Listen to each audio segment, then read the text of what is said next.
afternoon. Thank you. Thank you for coming. Calexico City Council. Redevelopment, Successory Agency Financial Authority, open session 6:34. Call to order, roll call. Mayor Gloria Romo, Here.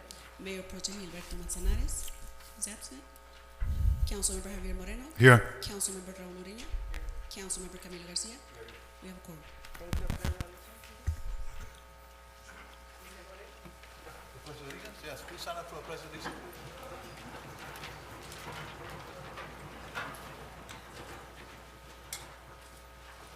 Ready to begin.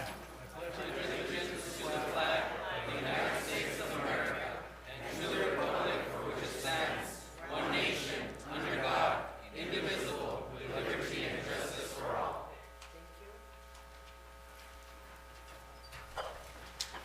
statement. City of Calexico, statement together. We pledge to provide effective and efficient services in a courteous and respectful manner to improve the quality of life for all in our unique work community. Viva Calexico. Thank you. Invocation, Raul. Let us bow our heads for an invocation that was prepared by our local pastor, David Serrano, from our local Catholic Church. We bow our heads, if we are so inclined, in the spirit and in the language of our hearts. We invoke, dear God, we invoke your name in this assembly. You are the God of peace, the God of all good, the God of constancy and mercy, and moreover the God who came down to walk among us as our Savior and Redeemer. We are made in your image and likeness, so that placed in this world we may cultivate, grow, and prosper your creation with forethought for the future, and wisdom for the good of all men, women, and children. As Saint Ignatius of Antioch, who was martyred in Rome in the year 108 of our Lord and Savior, once said, "There is nothing more important for peace than that all conflict, whether it be of beings angelic or earthly, be abolished. Teach us to promote true peace by the practice of civic virtues that benefit our city. Guide us in the practice of temperance, lest our minds be disturbed with substances and pleasures that blurt the vision of the stable good of all citizens. Show us how to practice fortitude, lest our hate and resentment gain the better of us and rob the good outcome of our endeavors. Lead us in the way of practice of justice, so that respecting the good and talents of our countrymen, we may establish a lasting peace among us. Finally, help us practice the virtue of prudence, not an earthly prudence that seeks one's own interests before all other human beings, but one that selects the time and best way forward to foster the good of the citizens of our city. And we pray all of this in the name of your Son, Jesus. Amen. Amen. Thank you. Closed session announcement. Closed session announcement.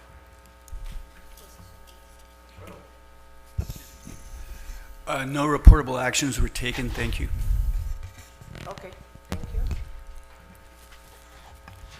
Okay, approval of the agenda. I'll make a motion, yes, approval, I'll make a motion on the agenda. Also, I'll make a motion to include item number 24 to the front of the line as item to be discussed and action taken as item number 18A.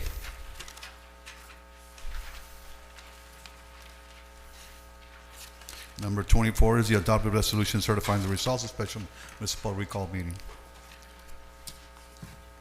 And 20 Anybody second it?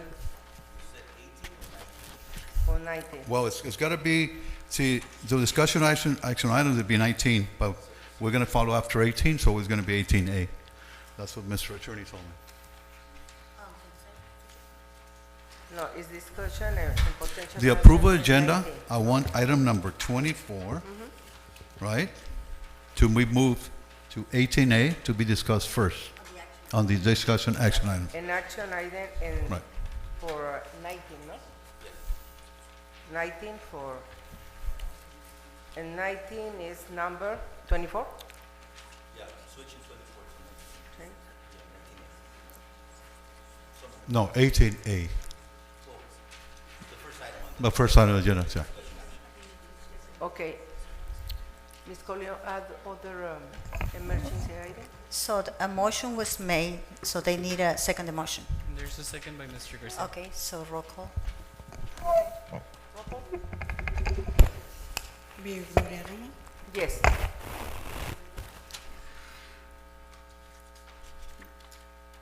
Mayor Pro Tem Gilberto Manzanares. Sorry, for clarification, what is the motion? It's To move item number 24, which is the certification of the recall, to number 18.5. Basically, what this is going to do is going to do the certification for first. discussion. No. It's approval to move the item No, yeah, 24. para moverlo enfrente en la agenda. For it. And items,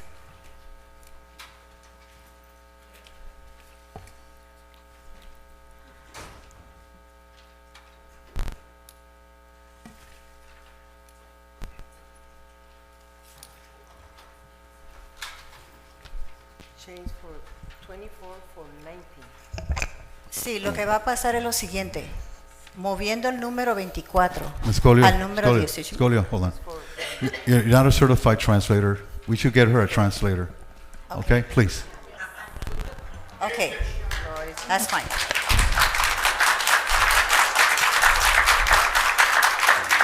for the first item and discussion and potential action. No. Yo pienso que es perfectamente válido en Calexico traducir en una comunidad frontera.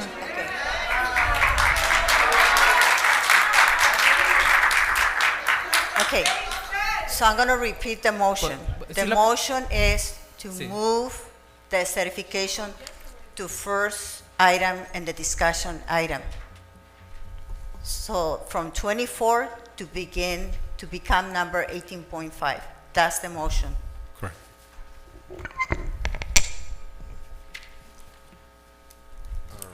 Do I proceed with my vote? Yes. Councilmember Javier Moreno, Mr. Moreno? I'm sorry, yes. Councilmember Raúl Ureña, Yes. Councilmember Camilo Garcia. Yes. Motion passes.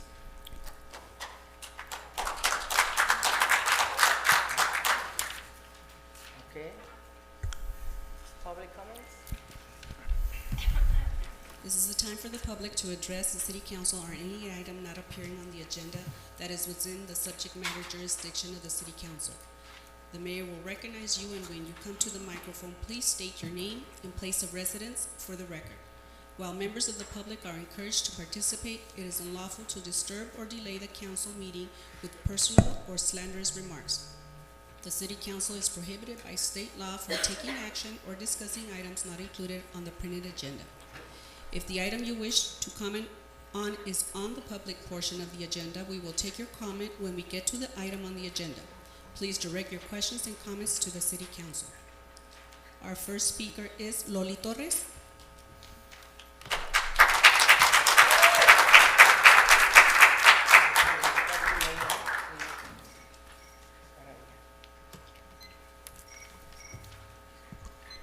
My name is Loli Mercado Torres, 46 Las Flores Drive. I'm an 80-year-old dinosaur, as we were referred to, and we were also referred to as ignorant people, and we were also referred to as the poor people of the West Side. So, I don't know what you guys just did right now, but anyway. I had requested to be the first one because due to my disability, I would like to be the first one under public comments and under the Disability Act. And we all know why we're here. It was because of that item that you guys just talked about. You've tortured us by making the meetings all the way to 10 o'clock at night, the previous ones. So I think you guys have to be responsible under the ADA American Disability Act. In case some of you don't know what, I think Mr. Ureña, you know pretty much about the ADA. So anyway, I think in the future you should be considerate of the elderly and the people that have disabilities, because I assure you that there's people with disabilities here. The other thing that I wanted to talk about was Ms. Colio, I understand that there's about 3 or 4 department heads under workers' comp. I understand that the newly appointed fire chief was taken to the hospital yesterday after being in a meeting room with you. I don't know what you're doing to them, but you're affecting a lot of good qualified people that we need, and I just wonder if you really know what you're doing. You're promoting individuals without proper qualifications also, and I think you just recently promoted the fire chief, and then you also promoted some firemen that were regular EMTs, and I think that there was a person there that was hired, which was a paramedic.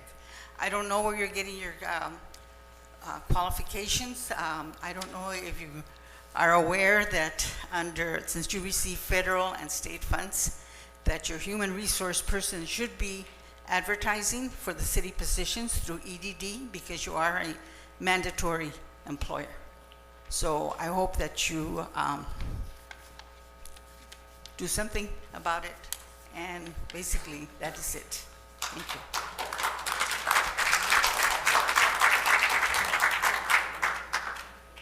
Our next speaker is Carmen Estrada.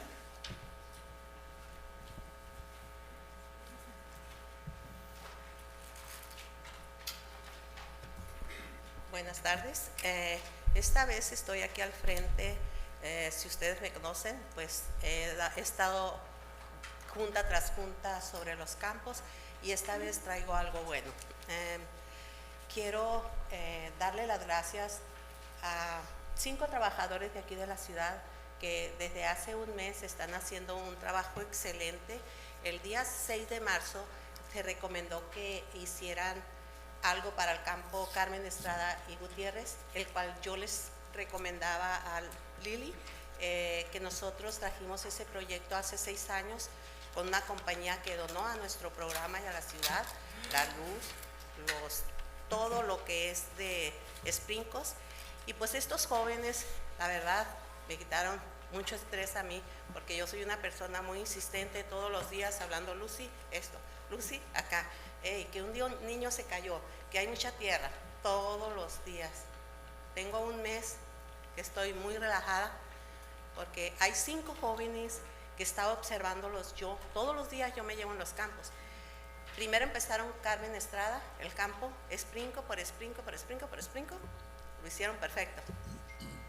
Vámonos a campo Gutiérrez, excelente. Y así sucesivamente, yo iba checando, y estoy como bien emocionada, yo y el pueblo, que nos la llevamos en el campo, Carmen Estrada, Gutiérrez. Y sucesivamente así ha sido en todos. Por favor, quiero decirles que no hagan cambio de esos trabajadores. Esos trabajadores aman lo que hacen, aman. Yo, con mis 28 años que he tenido en los campos, estresada, gozo de lo que hago, pero les voy a dar los nombres. Ojalá me alcancen los 3 minutos. Es Pablo Méndez, Nicolás Mendoza, Emilio Tamayo, Javier Ruiz, Francisco Tapia. Estos jóvenes, denles un reconocimiento. Los trabajadores necesitan un reconocimiento. Ellos aman, estos 5 personas aman lo que hacen. Por favor, tómenlo en cuenta. Y no nomás yo, los vecinos fueron a aplaudirles, les aplaudieron y les tomaron foto por el excelente trabajo que hacen. Gracias. Y claro, pues tú estás ahí al frente, ¿verdad? Y discúlpame que todos los días estoy ahí, pero ya tengo un mes, ¿verdad?, que no hablo por esto. Quiero que por favor vean cuál fue el problema y el motivo por qué hace años no se hacía lo que se hizo durante un mes para acá. Investíguenlo, por favor, por favor. Gracias.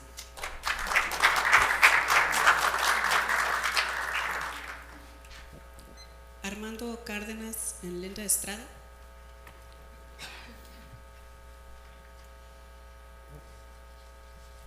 Next speaker is Jesus Solano.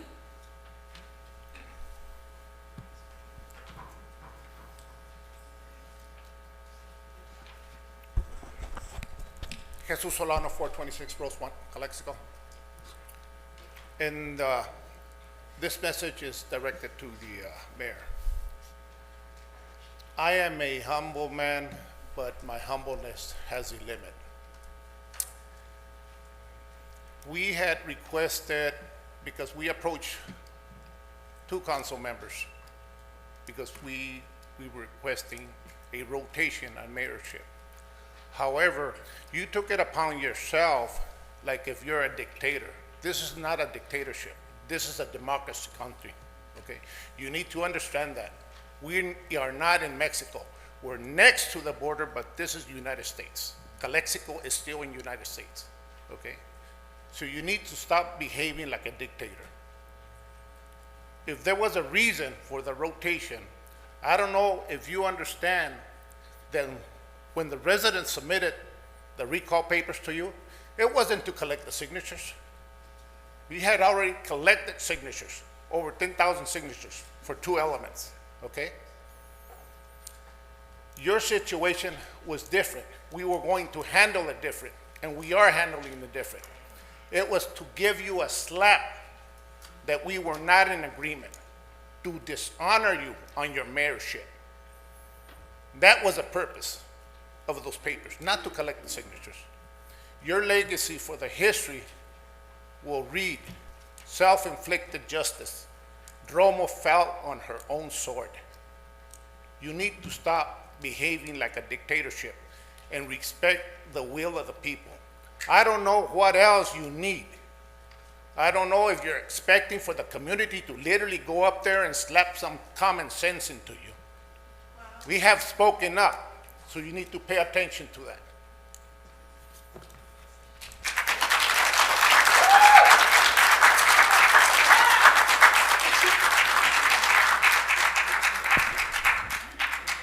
Joseph Guillen.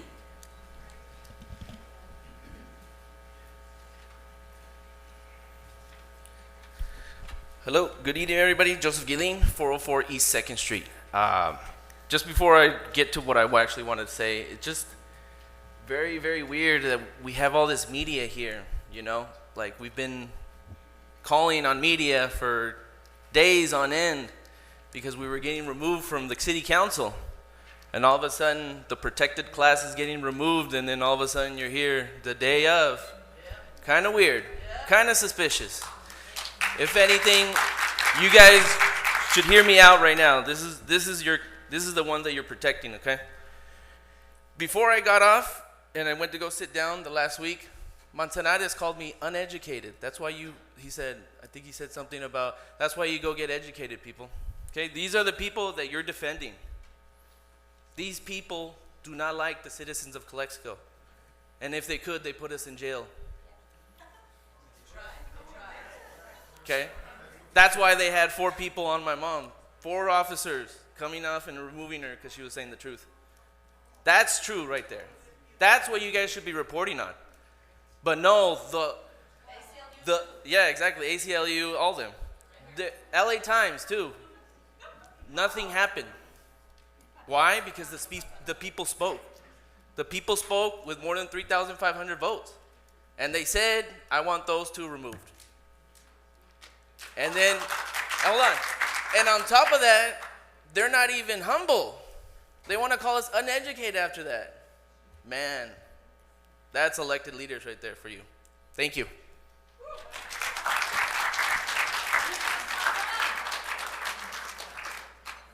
Ángela Moreno.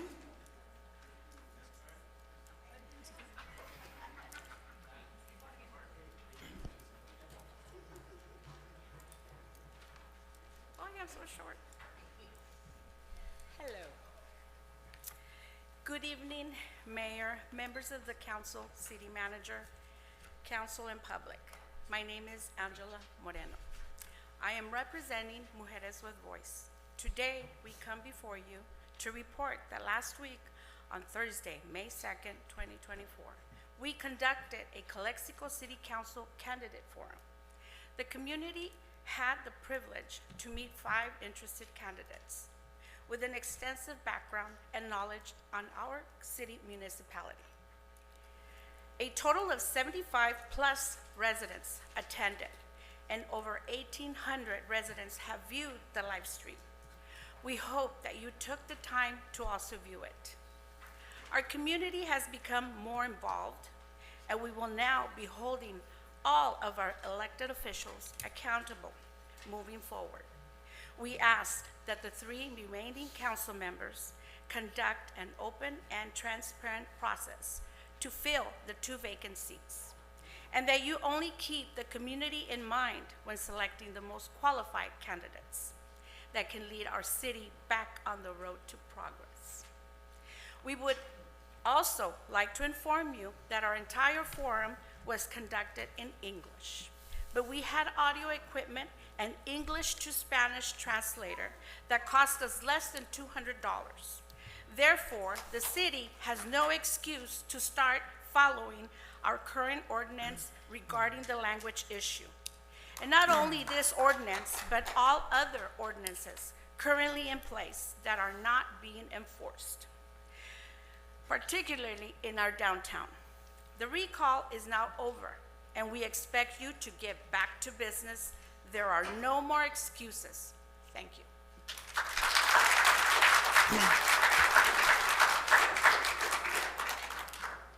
Oscar Pesqueira.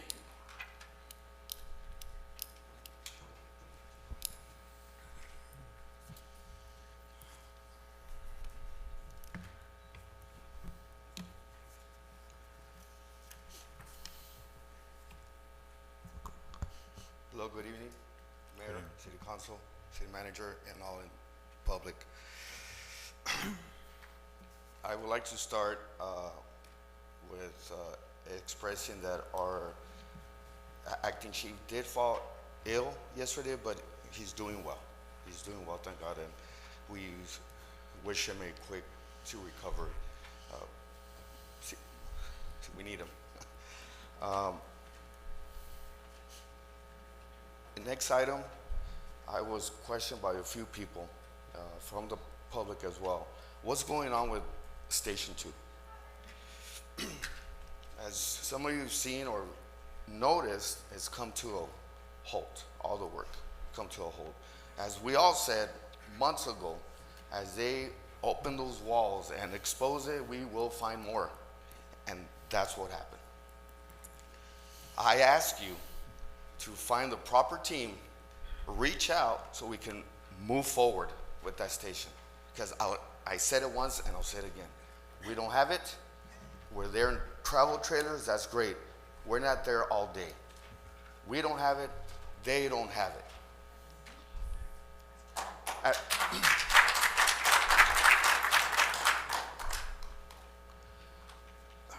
We need to move forward with this. Find a way. Find a way. We are willing to sit down and work with everyone. Fire department, all fire departments are how can I say it? Fire department do not collect. We're not a non-funded where we go out and make cash, right? We go out there and make and bring in to revenue. That's not our job. But we have thrown out ideas after ideas, grants.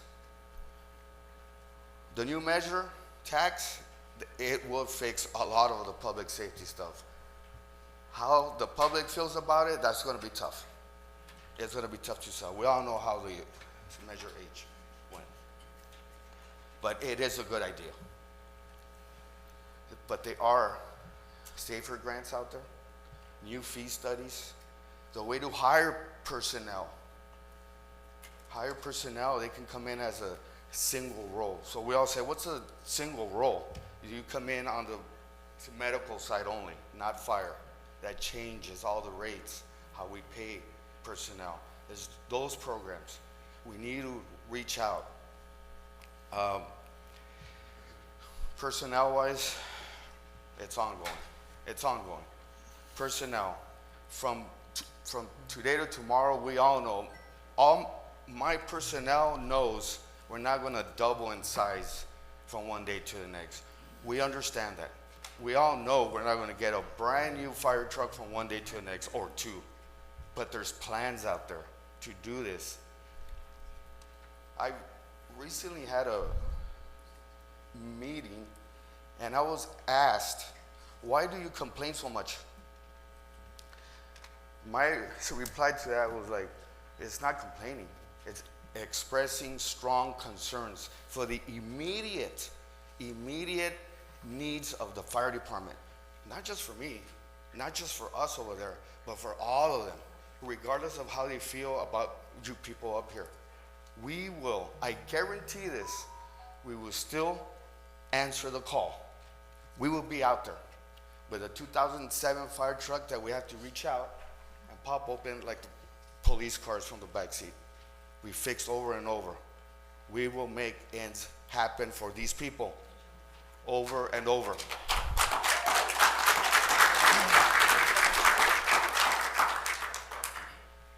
That same day, I was asked, when is it enough? My reply to that was, never. I was reminded of our new gear, of our breathing apparatus, of our new station, and we are thankful for that. We need to keep going forward. Or should we wait another 5 to 10 years for that gear to get old again? The city projects. Yes, we project, we pre-plan for the future. That's what the fire department does. But we keep hating all these walls. We have to work together. I've been here for almost 25 years, full time. All together, 28. I was 20 years old. The city has a lot of potential. It sure does. I see the city of San Luis moving forward pretty much so close. I just ask, let's move forward, put your foot down, in it, through it, whatever it takes. We are here. Let's move forward for the best of the whole city. Thank you very much. Good night.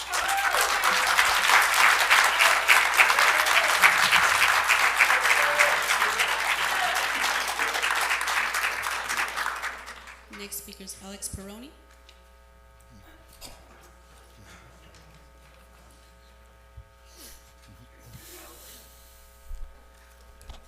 Voy a hablar en español.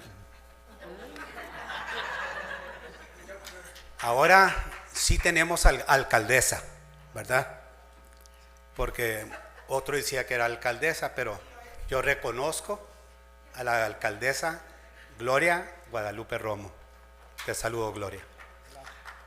Gloria, quiero hoy que le demos un momento de silencio porque perdimos a un ex regidor, ex alcalde, emprendedor y casado con una familia local de los Selwick, que es David Auzán, que aquí está, mira, ahí está. Entonces, un amigo y alcalde, y pido... Más o menos, ¿no? ¿Mande? One month ago. No, como 2 semanas. 2 semanas. Sí. Entonces falleció, entonces un momento de silencio con un respeto, porque fue de Calexico, ¿verdad? Sí, con mucho gusto. ¿Podemos dar el minuto? Sí, me enteré. Ok.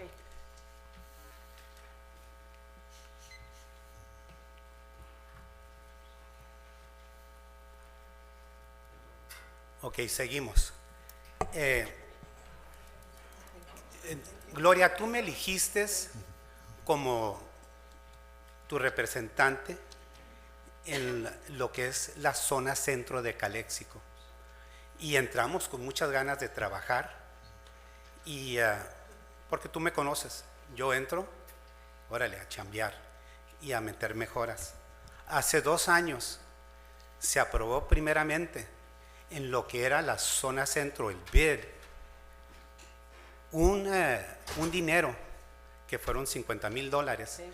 Trajimos a un ingeniero eléctrico y hizo una evaluación de la calle Primera, Segunda y Tercera. Y residente de Calexico, contratista con licencia, con mucha capacidad. Y dio un presupuesto de los 50,000, imagínate, reparar todo eso.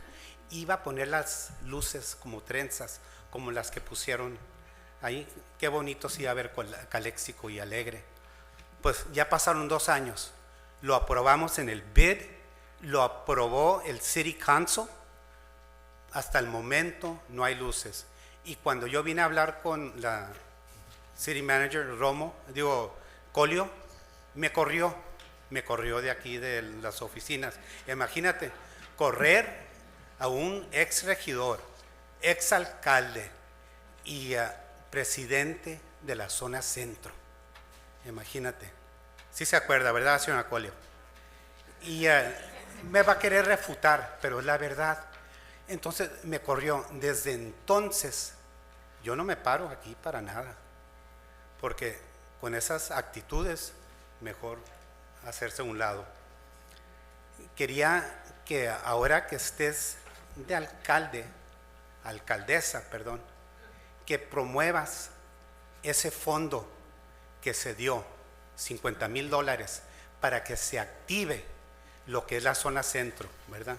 Que se empiece a ver, hay luz, y es lo que iban a poner luz.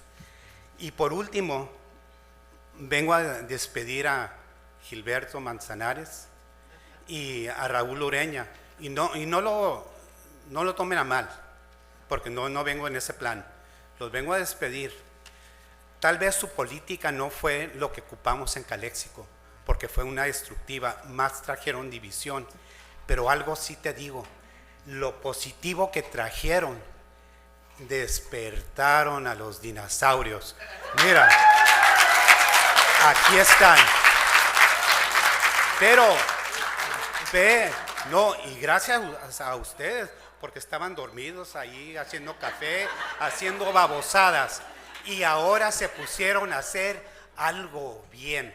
Pero no nomás a dinosaurios, a jubilados, a jóvenes, a jovencitas, a todo el pueblo. Eso inmensamente les doy las gracias. Levantaron a Calexico, lo pusieron en un rumbo que no lo para nadie, y va para progreso y lo mejor. Y les doy esas gracias. Gloria, gusto en saludarte. Gracias. Vamos a ver.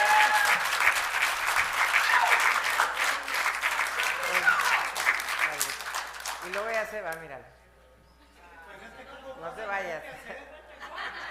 Y tú y yo somos dinosaurios también. Señora Colio, después vemos eso de si todavía están los 50,000, sí, por favor, me da usted el informe si todavía están los 50,000 que dice el señor Perrone, por favor. Del BID. Ok, ¿otra? Next speaker is June Kim. Kim, Mr. Kim.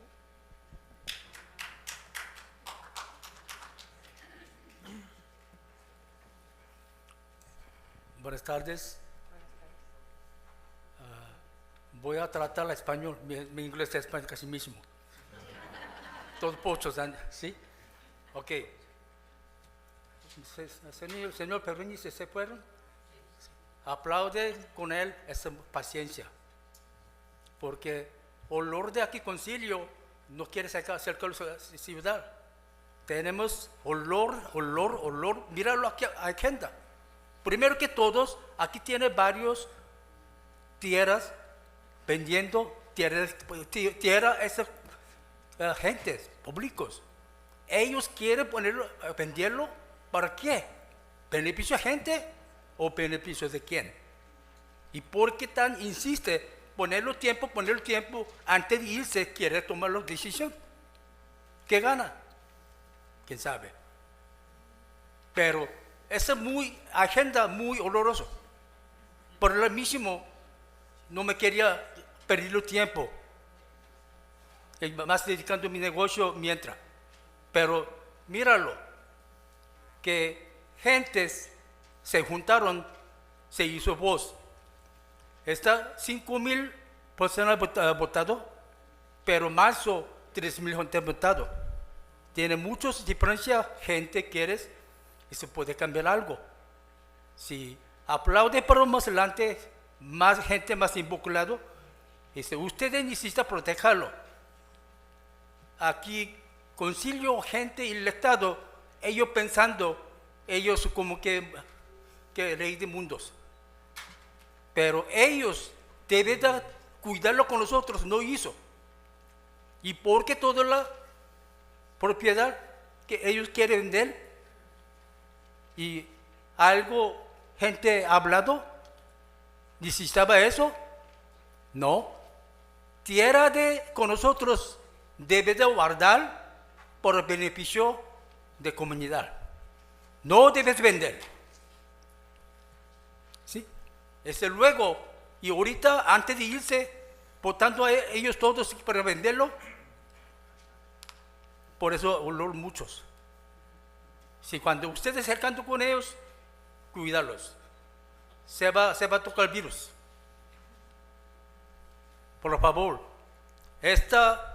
con nosotros tiene un estudio o una experiencia muy fuerte y doloroso, peleando gente con gente y tal vez perdiendo que su control. Es vergonzosa, pero es paso a paso. Por favor, ahorita tomando decisión, no haga vender ninguna propiedad, no era suyo. Esa es publicidad. Gracias.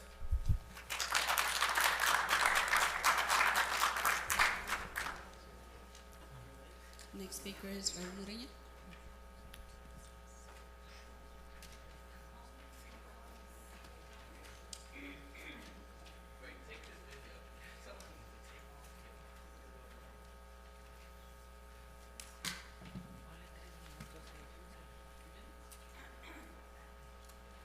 Muy buenas tardes, señora alcaldesa. ¿Sí puedo recibir mis accommodations 4 minutos y 30 segundos por mi discapacidad? Soy una americana con una discapacidad y tengo todos los documentos para justificarlo, así como lo tuve que justificar para el condado. Y si me dejan hablar, a lo mejor pueden escuchar. Muy buenas tardes a todos, queridos calesianos, queridos calesianas, calesianex. Me vengo a reintroducir a ustedes como la mujer orgullosa, calesiana, ciudadana que soy. Me llamo Raúl Ureña y es un honor estar aquí en este podio de nuevo, este podio que conozco de muchos años, viéndole las mismas caras a los políticos que están de este lado. Me vengo a reintroducir, vengo a felicitar a la destitución, vengo a felicitar al recall por su victoria. A felicitar. Yo nunca he pensado que la mayoría de edad lo hace uno dinosaurio lo hace pues el ser rancio con las ideas, el no progresar. Pero felicidades, les toca trabajar. Me imagino que se la van a rifar, que el nuevo grupo, el nuevo gobierno que vamos a tener como Calexico, se la va a rifar. Va a arreglar todo en este municipio. Todo lo que tú no hiciste, Manzanares, en 4 meses, ellos lo van a hacer. Tenlo seguro que se la van a rifar. Se la van a rifar así como se la rifaron. Así como se la rifaron. Se la van a rifar. Se la van a rifar así como se la rifaron en el 2010 al 2018. Se la van a rifar igualitos, con esa altitud de respeto que le tienen a los hispanohablantes, a las personas transgénero. Me han dicho gente de este grupo que no solamente me baje del puesto, pero que me vaya de la ciudad. Yo soy ciudadana calesiana, yo soy de aquí, yo soy sol, yo soy pueblo, yo soy México, y de aquí, enterrada como nopal, no me quitan, no me quitarán. Les deseo felicidades, les deseo bendiciones, que se la van a rifar como siempre se la han rifado. 2010, 2018 van a andar correteando dinero, no va a haber déficit.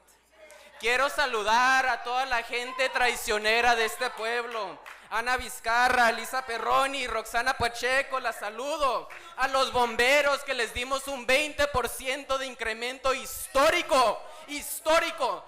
Y vienen como víboras a juntarse con estas gentes. Voy a alzar la voz por mí misma porque veo, no vi ni un nombre de mis aliados aquí hablando por mí, así que yo vengo a alzar la voz por mí misma. Yo vengo a alzar la voz por mí misma. Soy una ciudadana de Calexico y ese título orgullosamente no me lo quitan. Mi mensaje me lo propagan con sus celulares. El Ricol hizo promesas a este pueblo.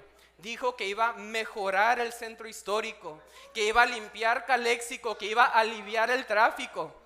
Eso lo quiero ver. Eso lo quiero, pero ustedes lo van a hacer, se la van a rifar. Felicidades al Ricol, felicidades Maritza Hurtado, felicidades a la destitución. Les toca trabajar. Y a los aliados, por favor, no se queden callados ante, ya son 4 minutos, muchas gracias, alcaldesa.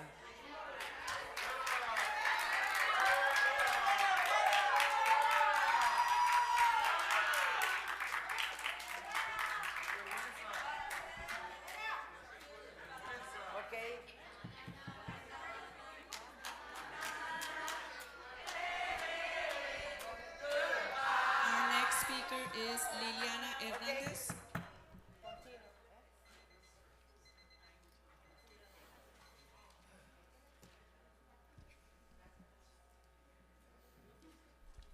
Hi, good afternoon. So I was not planning to talk, but thank you because you have to talk to understand this. I feel ashamed sometimes to be in Calexico, to live in Calexico, because now we are known in different media to be a racist, homophobic, transphobic community. They were saying that, oh, not so much people vote, and that's the reason why the recall won. Well, not exactly, because the last time that you were voted, actually, and I have it here, it was almost the same votes. It was not the difference, just only maybe 1,000. So it's not our fault that not more people come to vote for you. I know that there's more than 20,000 people on they are supposed to come to vote, but most of them live in Mexicali and they are not coming to vote. So what it counts is whoever, yes, even if you laugh, I understand. And I understand your mom that is always defending you because I'm a mother too. I understand you perfectly well. I'm actually good mom. Thank you. But even with that, if my son do something that is not correct, I will try to make him understand, do something that is better. So next time that you come and try to have a place over here, and I said try because nothing is written, try to do best. Try to hear the community. Not all of us are what you are saying that we are. And it's shameful that now Calexico is an homophobic, transphobic community for the rest of the country, isn't it? Because that's what you said, that we are. You said that that this community have all ladies that have mente cerrada. That's what you said. So, no, I can talk English and I can talk Spanish, and if I have accent, I'm sorry. But I can do it, and I will continue to do it, okay? Because we are in Calexico, I'm gonna speak English. So, and that's okay. Thank you for being here. Thank you for giving us a lesson on what not to do. Because, yes, the new people that is coming, that is not coming from the recall, because it's a different people. It's not Mr. Solano, it's not Marisa, it's not myself, it's nothing from there. They're gonna work, okay? In a different way maybe than you, but they're gonna try their best, as you try to do your best, okay? But they have to hear the community now, because now they know that we're gonna be seeing what you're doing, okay? And if you don't like it, we're gonna try to do another recall until everything works. And that's how democracy works, because recall is part of the democracy even if you don't think it is, okay? Thank you.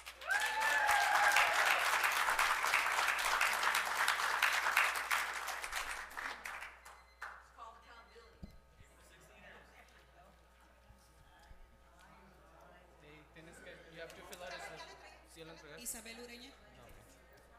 Hasta eso sí me sé las reglas. Sí me sé las reglas. ¿Sí sirve ese micrófono? ¿Sirve?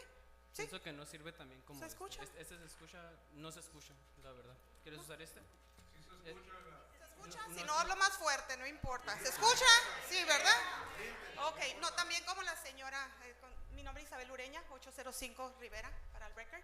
Buenas tardes a todos los miembros del Cabildo, a todos aquí presentes. No pensaba como la señora hablar, pero no, tenía que venir a defender aquí a los jóvenes que han... My baby, yes, you're right, that's my baby. Sí, así como la señora Hurtado también tiene a su baby. Sí, que le puso su negocio para que tuviera algo que hacer, pues es su baby. También yo vengo a defender a mi hijo porque han hecho un excelente trabajo en este tiempo, aunque no les parezca a ustedes, obviamente. Pero vengo así como la persona a despedirlos por el momento, porque han hecho un excelente trabajo. En este poco tiempo han levantado la ciudad, han hecho lo que muchos no han hecho, centro de transporte. Las promesas que hicieron, las cumplieron. Se están haciendo edificios de departamentos allá por la Cloak. ¿Cuándo se había hecho eso alguien de los dinosaurios que me diga cuándo se habían hecho en el tiempo atrás que se había construido housing? Se va a hacer el centro de transporte.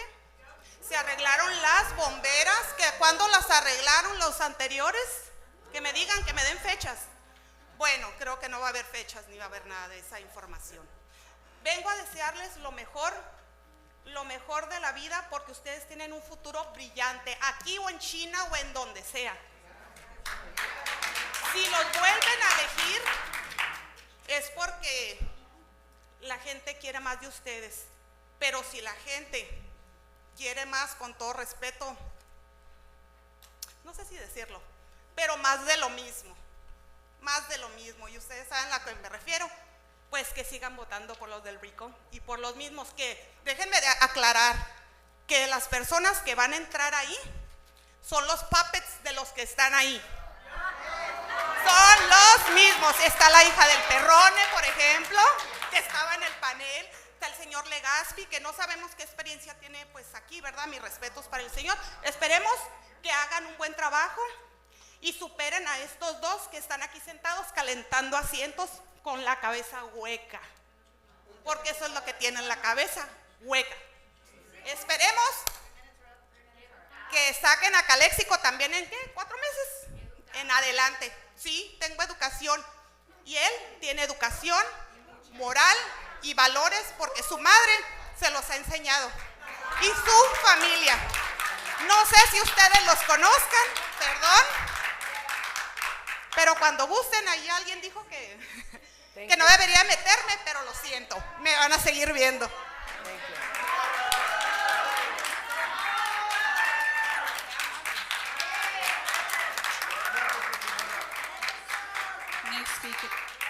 Next speaker is Arturo Medina.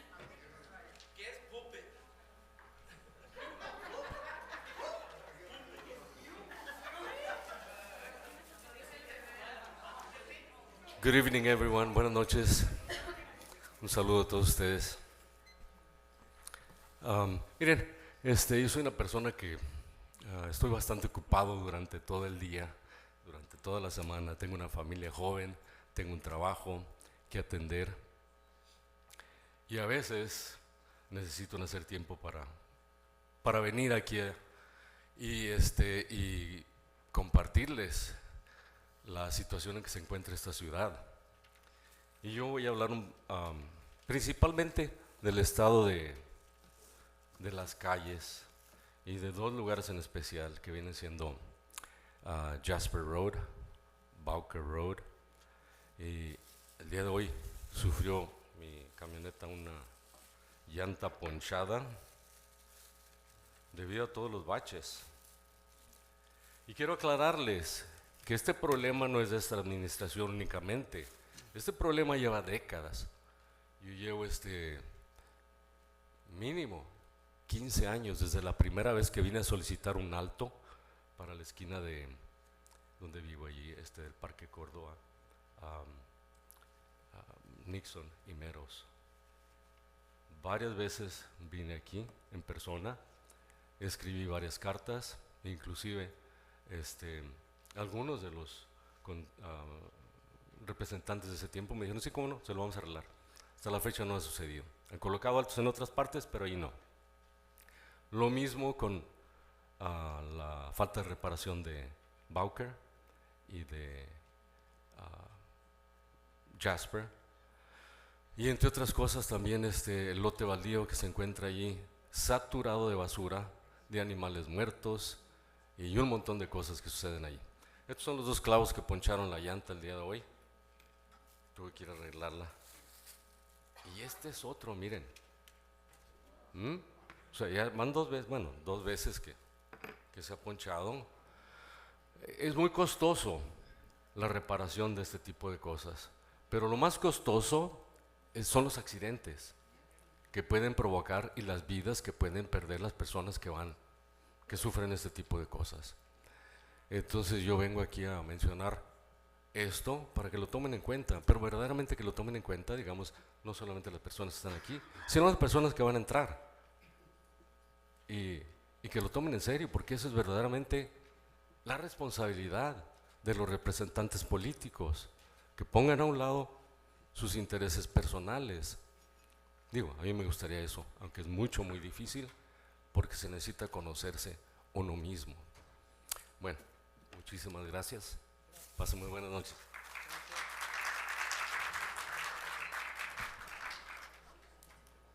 We don't have any more general public comments. Okay.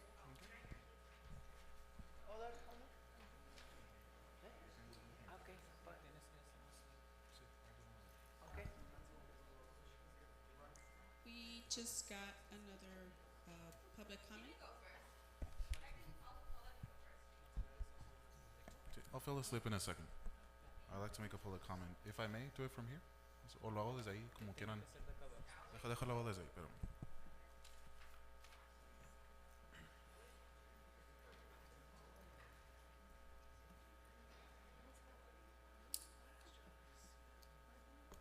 Muy buenas tardes a todos. Primero que nada, felicidades por una organización de su campaña exitosa. Nosotros hicimos lo que pudimos en el corto tiempo que pudimos. Tú y yo estábamos en un tiempo muy ajetreado entre nosotros, pero varias cosas de las que se comentaron aquí, de veras, de las personas, de todas las que vinieron aquí, de veras sí estoy en la misma página que esas personas. Cuando la señorita Ángela Moreno vino aquí y dijo, no more excuses, there are no more excuses, I hope that that's the case. Porque les digo, yo también vivo en la ciudad de Calexico, right? Why would I be with the interest of wanting to destroy the city that I live in, that my little brother lives in, right? But of course, that's rhetoric that people use for political purposes. And there's no more excuses, as they said. People want to see, and they made it very, very, very clear, people want to see the following. People want to see staff increase for police department. People want to see staff increase for the fire department. People want to see staff increase for public works, to have clean and completed parks and recreation, and to have absolutely no more homeless in the city. These are the things that people want, and these are the things that are now your responsibility. You've had 4 years to do that, but let's hope that if people re-elect you, they have another 4 years to attain those things that people want to see. And I'm sorry for forgetting the title, but the firefighter Pesqueira mentioned that the new tax measures, something that we've talked about here for months, was a good idea. And that is the only idea that can take this city out of a hole and accomplish those things that people want to see the sooner, at a fastest rate possible. Because at the same time, when we look at the charts of the city financial state, we can all see clearly it's going up. And thank God for that, because at one point, 2018, it was negative $4 million, right? So thank God that we're there today. But at the same time, do we want to wait 7 years to get to where we need to be? Or do we want to do it in the next year? I hope that this council and whoever comes and replaces us takes this into consideration and puts a tax measure for the citizens this November. If you really, really want to do the things that people want to see, and I just named them, don't lie to us again to our faces. Don't lie to us again to our faces saying that you're going to do all this, and not a single proposal that you've brought forth to address all this in the last 4 years. Not one. So, again, I'm giving you the answer, because now it's your responsibility, Camilo. And like the gentleman that say here, and I'll finish this right now.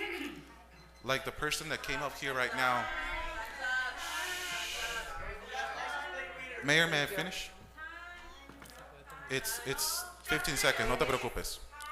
Put aside personal interest, and that includes your personal interest of wanting to be mayor so bad, and respect the rotation of mayorship. Thank you so much.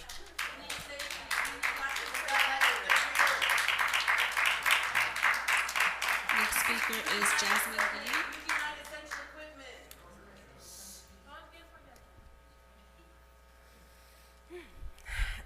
My name is Jasmine Gilleen, 404 East 2nd Street. I'm just coming up here to also congratulate you guys. I know you guys keep congratulating the recall team, but I'd also like to congratulate you guys. I think you've got to where you are somehow. You made people believe in you. I think that is your power, right? You made people believe in you. There's obviously cameras here. Don't know what they're for. I'm guessing we're going to find out by the end of the meeting.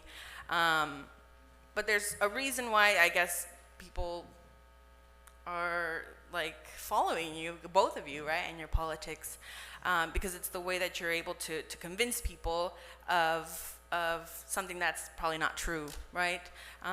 When I see you guys up there, I just think to myself, like, ignorance is bliss, right? As much as you try to put out these ideas, right, that somehow you didn't have all of the opportunities, right? You guys had 3 votes and you were not able to accomplish anything, right? Just like when you were just 2, you and Romo, right? You couldn't get anything done. And when you did have 3 votes, thanks to Manzanares, you still couldn't get anything done, right? It's the casualties that you've left behind, right? You're up there smiling, having a good time, laughing, as you have the last year and a half probably. But the casualties that you're leaving behind, we have to pick up the pieces, right? You guys say that we can drive off to El Centro. Thank you, I can, I guess. I still have to come and work here, right? You can go off to San Diego and find yourself another job, but I have my roots here. Regardless, thank you.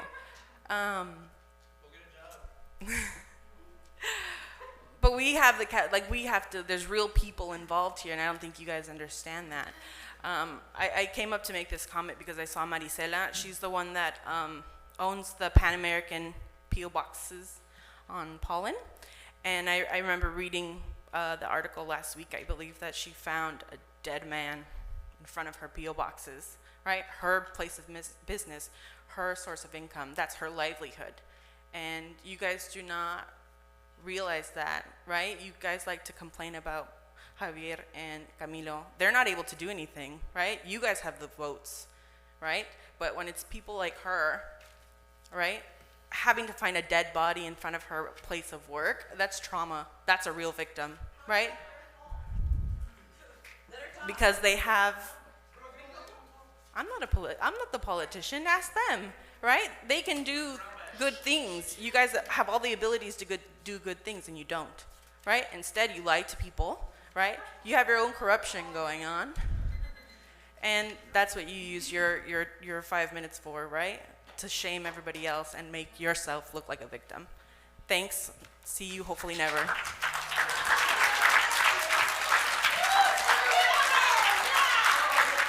Next speaker is Alexis Ventura.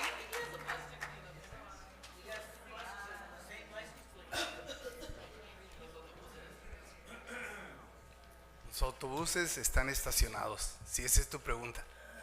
¿Qué más quieres saber? ¿Qué quieres saber? Ok, buenas tardes, council members, la administración. Quiero despedir a Ureña y a Manzanares. Para mí, como ex regidor, para mí hicieron su trabajo.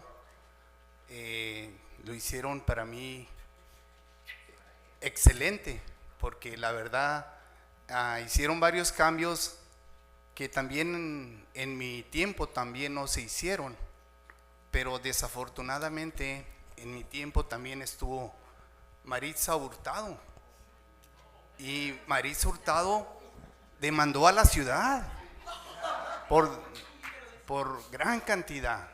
Maritza Hurtado, si les quitas el tiempo a la gente que está interrumpiendo, por favor. Le quita el tiempo, por favor, porque están interrumpiendo la plática. Voy a parar el reloj. Sí, paren el reloj, por favor. Tengan respeto, por favor, hombre. Tengan respeto. A cada persona se le deja hablar. Este es el sistema del concilio, ¿ok? Por favor, tengan respeto.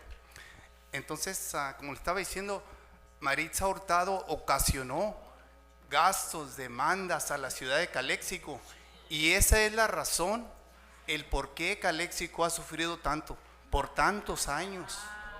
Desafortunadamente, la gente que votó fue un 25-24% que el total de la gente que votó en Calexico. Queda el otro cerca del 75% que no salieron a votar. Bueno, pues en este caso el recall salió adelante, y qué bueno para ustedes, la verdad, qué bueno, pero la persona esta ha hecho daño y sigue haciendo daño. Maritza Hurtado sigue haciendo daño. Lo que, pues déjenme hablar, pues, por favor.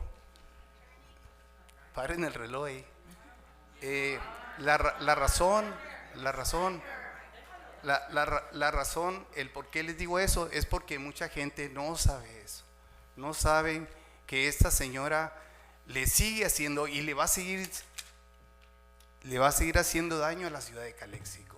Le va a seguir haciendo daño, porque yo todo el tiempo le he dicho, para ser un regidor tiene que querer esta ciudad, quererla, y al quererla tiene que hacer cosas positivas, no hacer cosas negativas. Si yo demando a la ciudad, si yo provoco demandas, si yo echo mentiras, eso es no querer la ciudad de Calexico. Entonces, para mí, ahora esos datos que yo les digo, cualquiera de ustedes, cualquier persona de Calexico los puede pedir, ahí están. Está el tiempo y está todo lo que yo le estoy diciendo. Y lo digo ¿por qué?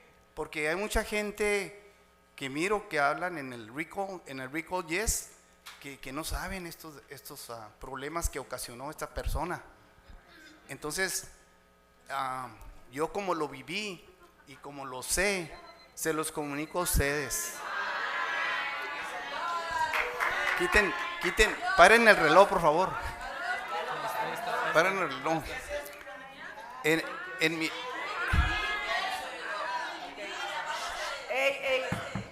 Paren el reloj, por favor, no dejan hablar.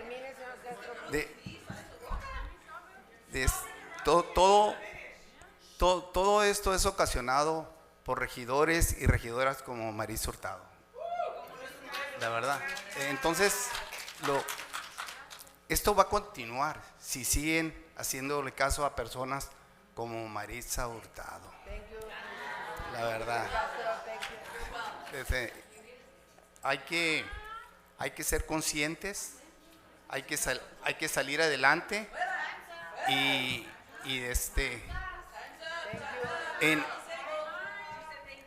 sigan parando el reloj, no dejan hablar. Sí, está bien, por favor.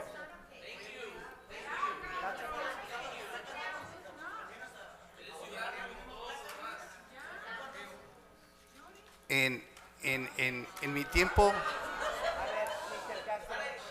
para el reloj.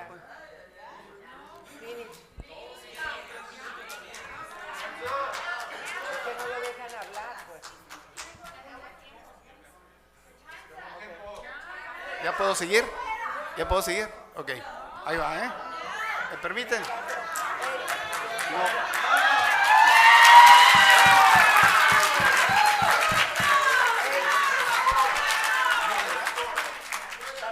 ¿Ya es tiempo? Ok, señor Castro, finish, ya. Ah, ok, gracias. Thank you. Thank you, Mr. Castro. Es que no dejan hablar. Thank you. Okay. Thank you. Sorry, I have to pick up my son from the basketball open gym, so I have to make this quick. I will stay within 3 minutes, less than 3 minutes. Okay, excuse me. What is My name is Alexis Rangel. I am a resident of Calexico, 1200 block of Aceves. I signed the recall, and you know, Daniel, I also voted for you, but I will stand up here and I will say that there were things that you promised that I know your mom may think that you completed them, but I have to say that I was let down as somebody who did vote for you. So hopefully you can take that into account. I will say I'm not here for the show. Some of us actually have lives to live. Some of us actually have kids who do bring in revenue for the city because my kids go to the Calexico Rec and do a lot of things there. So I think you people need to stop with the show up here. It's not called for. And I think Mr. Garcia and Mr. Moreno and Romo, I think when you're choosing somebody for who's going to sit there when you guys are making your choices, I think you need to think of the fact that we still have a lot of interim positions. If they've been in an interim position for about a year, I don't know why they're still in an interim position. Clearly, you trust them enough for about a year. They should get that position. That's why we have a lot of extra revenue, supposedly. There's a lot of positions that are not filled. So that needs to be handled. Police and fire department should not be a political tool that you guys use. They should be there to do their job to protect the citizens of Calexico. The next person that you guys choose, please, my suggestion to them would be, instead of talking bad about Calexico, because it's so easy for everyone to do, pitch Calexico to the citizens. Tell us what's good about the city, because me as a young, well, I call myself young, but my teenage daughter doesn't. As a young citizen of Calexico, if I want to open a business, tell me why I should open a business here in Calexico. Because to me, it seems so much easier just to go to El Centro, to go to Hopeville, to go to all those other cities. So please make sure that when you're choosing the next people who are going to take the place there, that you're keeping all of that in mind. Pitch the good things about Calexico, because we all know the bad things. We can sit at the coffee table and talk about it for days on end. And that's it. Thank you.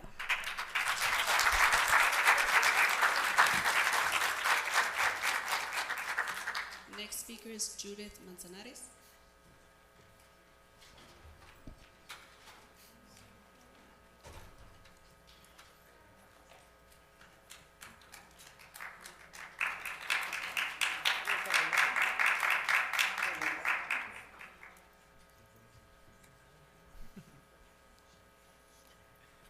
Bueno, a mí 3 minutos se me hacen muy poquito tiempo para decirte, hijo, lo orgullosa que está tu madre de ti. En tanto tiempo que he venido a estas juntas, miro las mismas caras.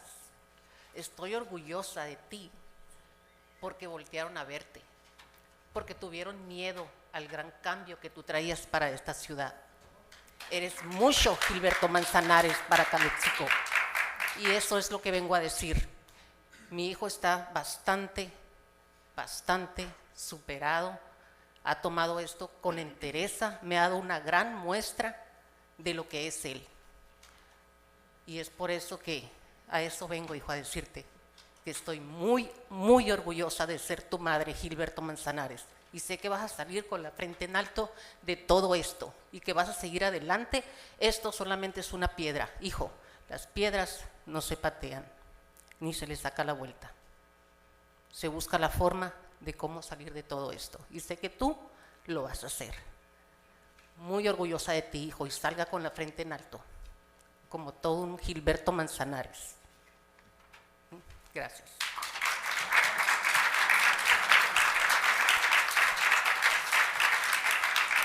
No more general comments. No more comments? Se retira.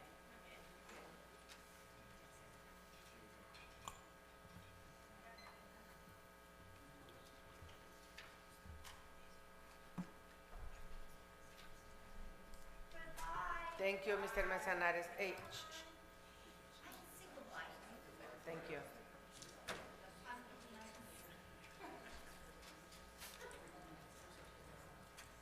Okay. Muchas gracias. Thank you. Okay.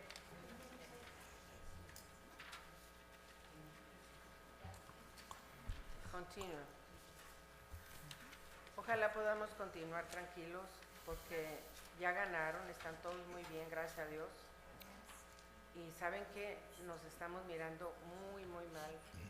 Estoy recibiendo mensajes de mucha gente que ni es recall ni de aquí ni de allá, que estamos peleando y todo eso. Yo creo que vamos a las dos partes, vamos a respetarnos, ¿no? Vamos a seguir con la agenda, todo bien, para hacer algo bueno. Que ya ganaron y vamos a querer lo mejor para Calexico todos. Vamos a demostrar eso. ¿Qué les parece? Vamos a trabajar bien, por favor, porque si nos estamos viendo mal. Thank you so much. Okay. City Manager Report. ¿No? Okay. Commissioner Report. Por aquí vía Pat, ¿dónde está?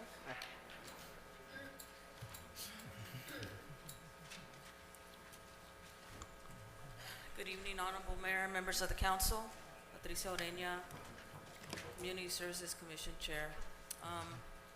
Wow, I don't know if I can follow everyone else that came before me. I just wanted to say we haven't had a meeting with the Community Services Commission, and we're not going to have one till July, but we're hoping to have an ad hoc committee prior to that. I do want to say that there are some items on the agenda that we'll be talking about. One is item 19 with the swimming pool project, and I look forward to working with the staff, and also we have a couple of our lifeguards here that are representing. Yesterday we also saw members of our community, our young artists, and if you didn't get a chance to go to the Young Creative Minds Artist Showcase over at the Cultural Center, you can see that we have young creative artists in our community, so hopefully we can keep them entertained by providing them some murals and other activities. But before I close, I just wanted to also say that I want to wish all the parents that are here, all the mothers that are here, a happy Mother's Day, especially the working moms, the single moms, the stay-at-home moms. That's probably one of the toughest jobs, and those moms that continue to protect their children. And yes, our kids will always be our babies. So give them a big hand, all the moms that are here with me.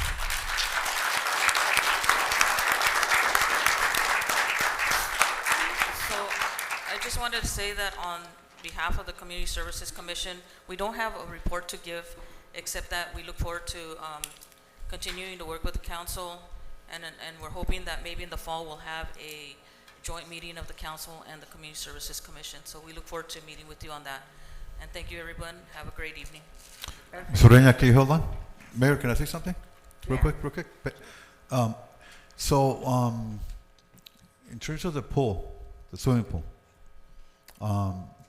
you have met to work out a program for the summer, right? Yes, the department has. Okay, that includes lifeguards. Correct. Right. And where do those lifeguards get trained and certified? Those lifeguards get trained through the American Red Cross.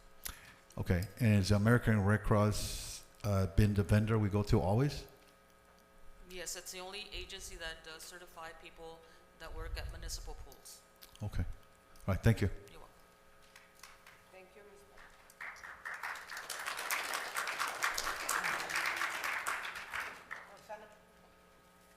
Ms. Good evening, Council. Just gonna cherry pick on Chairwoman Orenia that there was a attendant event yesterday for the Creative Minds that was well put together. There was a lot of parents involved, and of course young artists, and Camilo was there, Romo was there, and I liked seeing how these artists were able to paint with the classes that are being provided with the recreational.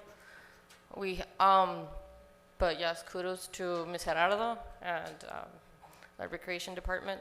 Also like to add, we met last month, and then prior to that, 2 weeks ago, there was actually something that was put together from Garland's and young artists from Calexico High School and the orchestra from Southwest. We merged together and they had an event at Garland's that kind of was very unique. I never saw something like that. But I attended to that, and it was actually very unique. Nothing like this before, but I liked how it was downtown business. I would like to also add that the 9 utility boxes that were installed, if we could have the artists, if we can have something for the next agenda to give recognition to those 9 artists. And also, yes, congratulations to the artists that are here. I did make it a point to go to Grand Plaza, the circle. There is that one utility box that I just checked that the wrap is kind of like peeling off. I don't know if somebody can check it out, but it's the Frida one. But yeah, that would conclude my report for today. Thank you, Roxana. Good commissioner. It's my commissioner. Hi, good evening, everyone in the public. I am Blanca Morales. I am the chair for the bid commission, and I know Alex left, but apparently we have $50,000, Robert, for lights. How exciting, huh? We're gonna have to find out, Mrs. Colio. Here's our money. Okay, so there is item number 23 that I'm gonna wait and give my comments because that is affecting our downtown for the asylum seekers. And there are some ideas that I've been speaking with other nonprofits, and I do have some concerns of the one proposal that came in through a church. So we have not been able to meet because it's hard to meet as a quorum. There's only 3 of us, and we never got 2 other people assigned from the council. I don't know who didn't have here. I think Manzanares didn't have somebody. Romo, did you have somebody? Yeah. Okay, someone in the council. So it was very hard for us to have a quorum only with Robert and I. So that's all I got. I'll just wait for the item number 23 that affects downtown. Thank you.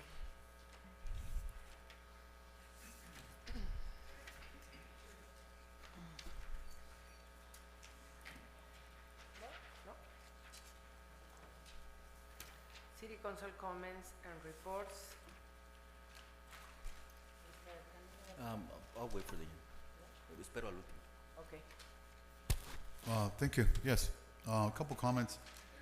Just to remind the public, May 8th, 2024 was National Day of Prayer. It's important that we keep our families in prayer, especially what's going on in the world nowadays. So please be cognizant about that. Also, this month is the Correctional Officers Month also. And also remember, it's Mental Health Month. I attended a SCAG conference where we talked about different things down the pipeline in terms of what affects our cities. All these bills are coming down to the governor's office, and so that was very, very insightful for me. I represented the city there. I also been getting many calls in terms of the blue dumpster in front of City Hall. And sometimes when I go to church, I pass by there, and I've seen there for almost 3 weeks. So I don't know what's up with that trash bin. Maybe Ms. Colio can enlighten us someday, maybe give us an update. I was told that they were doing some construction there at the finance department. Maybe Ms. Colio can give us an update someday on that. What's been going on with the trash bin? The trash bin in front of City Hall. We get calls. It's been there for a long, long time. And if there's work being completed, I'd like to see an item, an update on what's being completed so far on that. And that's all I have to say. Thank you. Muchas gracias, querida alcaldesa. Nomás unos últimos puntos para la ciudadanía de Calexico. Muchas gracias por tenerme aquí todo lo que fue 4 años, una elección 2020, reelección 2022. Y fue un honor servir con usted, querida Gloria, Camilo, Moreno. Yo sé que después de la destitución, yo sé que se la van a rifar. Sé que van a hacer tan increíble trabajo que dejamos el cabildo en excelentes manos, en manos que saben lo que están haciendo. Me enorgullece, veo el futuro con brillantes ojos, porque sé que a partir de aquí, sacando los cánceres, o sea, yo y Manzanares, el presupuesto se va a recuperar, se van a empezar a arreglar los postes, las calles se van a resanar solitas. Las calles se van a empezar a resanar, van a haber presupuestos balanceados, parques van a verlos limpios. Se van a cumplir muchas cosas en tan poco tiempo heroicamente en este cabildo. Cuando salga pues la corrupción de Manzanares y yo, según, les felicito. Hubo una pregunta aquí, pienso que miembros de la comunidad preguntaron que por qué tantos medios tan grandes como lo es Los Angeles Times, France 24, toda la prensa mundial casi está señalando Calexico como una comunidad transfóbica o quizá racista en naturaleza. Y es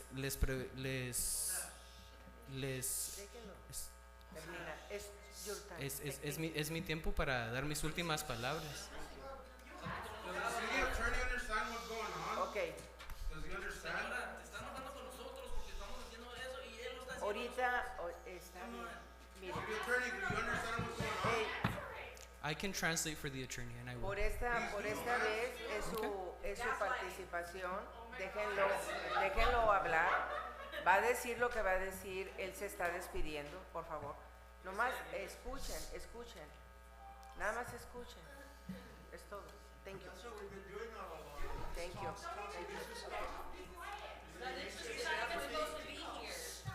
Okay. Walk out with honor, man. Speak in English. With a little respect that the city has for you. Okay. It is true, the sooner that you're quiet. Have a nice night. Garland, he has nothing to do with it, and you're continuing. Okay. Stop the division. Just walk out, man. See what's off the honor. Me voy al señor alcaldesa, me voy a esperar hasta que el recinto esté en orden para terminar mi comentario. Okay. ¿Sí?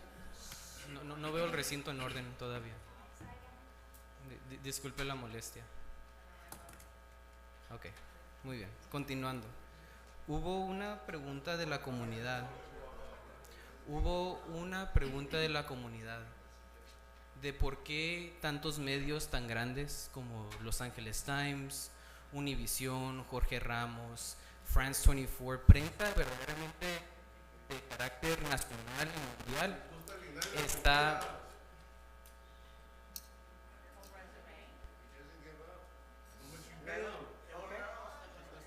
de hablar, pero pienso que hay personas que no respetan el que todavía no es su tiempo de hablar. ¿Sí podría darles un warning? Por favor, dejen hablar. Por favor. Muchas gracias. Ya es la tercera vez que digo por Oscar. Ok, continuando. Surgió una pregunta muy válida de la comunidad de que por qué tantos medios de naturaleza nacional, incluso naturaleza mundial como France 24, están señalando a la política de nuestro pueblo como transfóbica o quizá en veces racista. Tuvimos hoy el testimonio de mi estimado exregidor Alex Perroni, que lo único que tuvo que decir es que ella es una alcaldesa y yo no soy alcaldesa. Eso es transfóbico. El interrumpir a una mujer, el interrumpir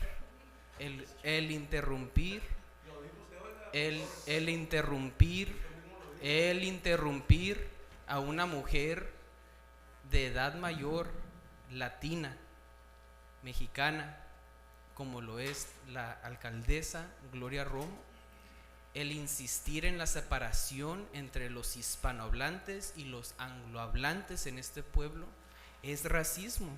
Y como lo dijo el gran Juan Gabriel en su tiempo, lo que se ve no se pregunta, lo que se ve no se pregunta. Y a veces tiene que haber una reflexión de fuera para decirle al pueblo lo que no quieren entender de sus acciones, que hoy lo vimos a todo color. La falta de respeto al proceso del cabildo, hacia las género identidades, hacia los diversos idiomas que hay en Calexico. Mr. Attorney, just to rephrase in English because the community is concerned. There was a question from the community that was asking, why are so many media outlets, especially national and even worldwide media outlets, talking about our politics as if they were racist or transphobic? Racist or transphobic was the question. And our ex-council member Peroni summed it up really quickly.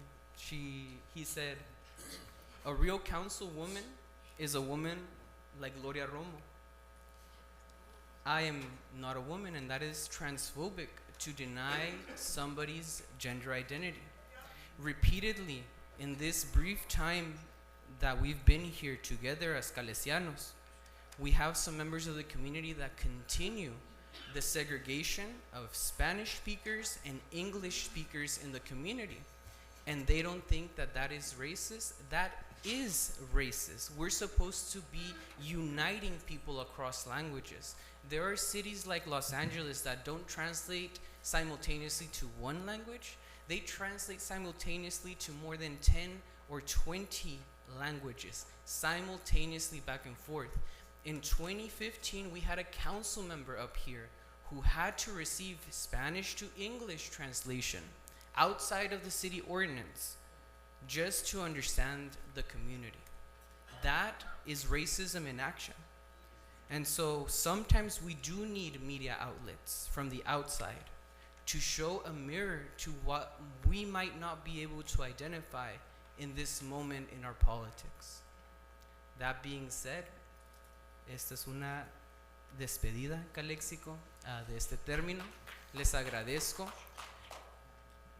And I know that this city council we're leaving this city council now that myself and Manzanares will be removed. We're leaving the city council in the best and brightest minds, that without us as an obstacle, the budget is gonna get better. The street lights are gonna get fixed. The streets are gonna get fixed. The parks are gonna heal. And we're gonna have a prosperous Calexico in record time. I have all the confidence in my fellow colleagues that they will fix Calexico before the year is done. I leave you with my best regards and my best wishes. Calexico passes on its responsibility from us to the new political bloc that is about to swear in power. Congratulations, Calexico. Felicidades.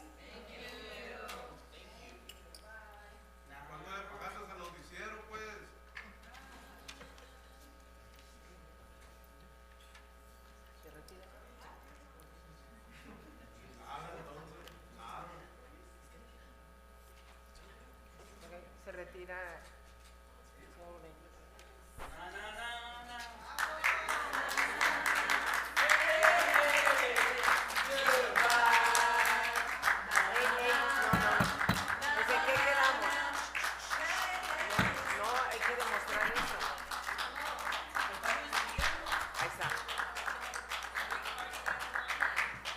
Un aplauso para el señor Ureña, a ver.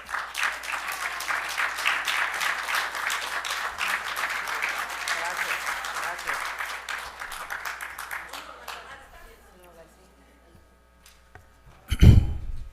Thank you.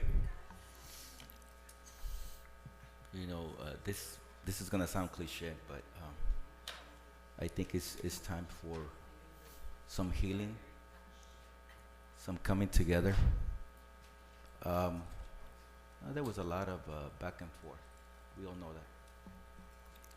There were things said, and it's part of the process.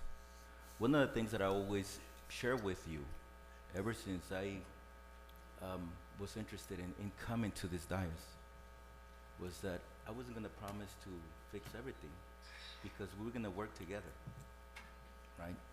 Council and all of us, all of you, all of us together. Because we don't have the answers to everything. You do. But also, it's part of holding people accountable. It's part of knowing that we work for you. We're here today and gone tomorrow. One thing that I did promise to you when I was running is that I was always gonna be respectful. I was accused of not bringing any items. But how many times did I disrespect you? How many times did I yell at you, belittle you? So what I promise you is that you will continue to get that. And we're going to look for answers to all these needs that we have as a community. Unfortunately, I think we're still dividing across aisles, and that's usually how politics go. But I hope in my time here that these aisles don't exist. That's the politics also. Being able to cross aisles, shake hands. We don't have to be friends, but we can work together. We have to work together. So what I will ask from you moving forward is respect. You're gonna get it from me, and I'll make sure that, we continue to observe that respect. We make sure that you are welcome in this chambers, in this your house. And as the first order of business, as how that is gonna change, this is gonna go. No.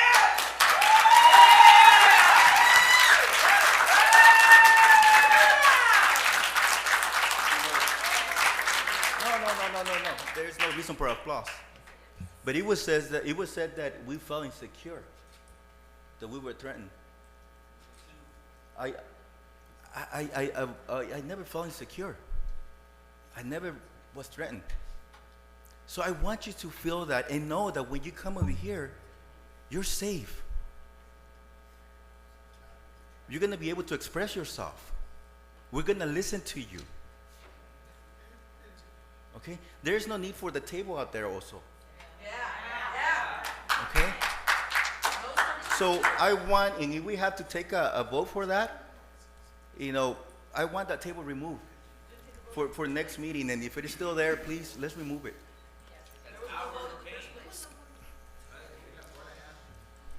Excuse me. So I think part of the change, it starts with those little things to me. You're gonna come and say your piece here with respect also. If the respect is not there, you're gonna be called out. So let's work together. Let's continue to work for Calexico. That was done. Everything is done now. Everything stops now. All this bickering. That's what I can ask you. If you want things accomplished, we gotta stop that. Someone said that, it has been said that one of the things that came out is that people that were not in speaking terms or in political, different political parties, they came together. So I want to make sure that continues. And I want to make sure that, again, like I said, the aisles are not, it's just that seating arrangement. That is not to, you're on this side, you're on this other side. None of that. If we're going to be able to accomplish what we were told that magically we're going to fix, that has to happen first. Because if it doesn't happen, I don't care, it can happen in the next 5 months or 5 years, 50 years, and you're going to have the same people going through that. So first, it has to start with all of us. So my request to you is, let's respect each other. You are welcome here in this, your house, but as long as you also exercise respect, and if not, we're gonna call you out. So thank you for being here. Thank you for the support for Calexico, not for me. I'm not saying that it's for me, but for Calexico. And I think all of you should be given a round of applause to yourself, regardless where you stand. So,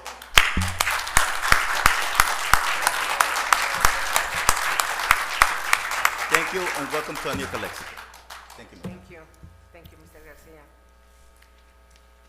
Supervisor, gracias por estar aquí. ¿Quiere tomar la palabra? Le voy a dar mi tiempo porque veo que está aquí y porque le agradezco a usted y a la señora Lindsay, que tenemos aquí presente, que nos ha apoyado en estas elecciones, nos ha ayudado a unas dudas que teníamos muy profesionalmente. Estoy muy agradecida con eso y le cedo mi tiempo, señor supervisor, para que nos dé usted un mensaje.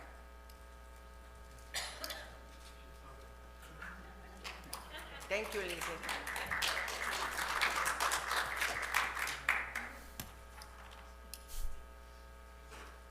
I was going to save my comments to item 24, but I guess I arrived late to the party. To Councilmember Ureña and Councilmember Manzanares, I wish you the best. I've been in the hot seat before. I apologize for arriving late and not having Mr. Manzanares here. It's not easy. I've been there. I'm still there. It's not easy. The most important thing that you alluded to is respect. We have to respect each other. We have to leave hate at the door when we come in because we are public servants. And if we get criticized, hay que aguantar vara. Porque si no aguantamos vara, no debemos de estar ahí. Mis respetos, señor Ureña, mis respetos, señor Manzanares. I'm going to say this in Spanish and I apologize. No, don't get mad. My mom's 82, and I was following parts, my internet signal came in and out. Mis respetos para la señora Manzanares. El amor de una mamá es incondicional. De ninguna manera tienes ese tipo de amor. No existe. Entonces, mis respetos para la señora Manzanares. El dolor de los papás es algo incontenible, ya sea por la salud, de lo cual front and center, desafortunadamente, o cualquier tipo de tema en lo que agreden a los hijos. Entonces, mis respetos para la señora. A ustedes tres. Perdón, aquí tienes también otra mamá, la señora Isabel Ureña. Y discúlpame, pero no la escuché. Si habló, le pido una disculpa. Escuché Sí. la señora Manzanares. Okay. Señor Ureña, mis respetos. To the three of you, now I'm going back to English. To the three of you, I'm 50 years old. You have a huge responsibility upon yourselves.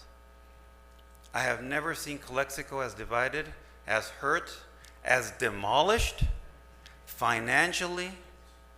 And when I mean financially, from a business perspective, as I see it today. We're a divided city. Leave that to DC. Leave that to Sacramento. Imperial County and the city of Calexico should never, ever be as divided as we are now. I hold you three responsible. Just like Camilo mentioned, just like you hold me responsible as an elected official, as a public servant, I need to hold you responsible for exactly the same reasons. Because this council is divided. You have a huge undertaking. You need to appoint 2 members within 60 days. On a 3-0 vote, if I'm not mistaken. I encourage you, humbly, I beg you, do it right, do it ethically, and do it for Calexico. We need all the help we can get. We can't do it alone, and we can definitely not do it divided. Please think about your decisions the next 60 days. I talked to a few of you. I'm not going to mention your names. I remember those conversations. One in English and one in Spanish. And what was the gist of the conversation? ¿Qué fue lo que se comentó? Cachú, ¿qué piensas? ¿Cómo está este rollo? All I ask that you do for the next 90 days, swallow your pride, 5-0 votes. You guys remember that? You're sitting up there. I talked to both of you. 5-0 votes. What happens as soon as you swore in? 3-2. ¿Para qué me preguntan, pues? No manches. Por favor, por el amor de Dios, únanse, dejen los prejuicios, el racismo, el coraje. Whatever happened in the past is the past. You can't go back. The sins are the sins. If you're Catholic, go to confession. But please unite our city. Please. Thank you, Mayor. Okay, thank you.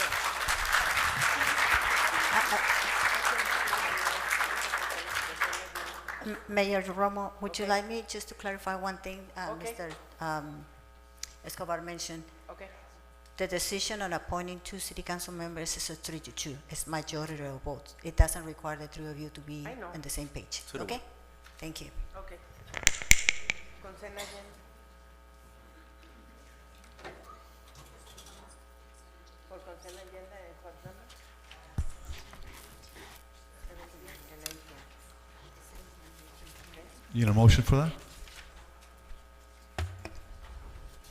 You gonna talk? 17 and 18. Only comments. Okay, 17. Mr. Junkin for item number 17.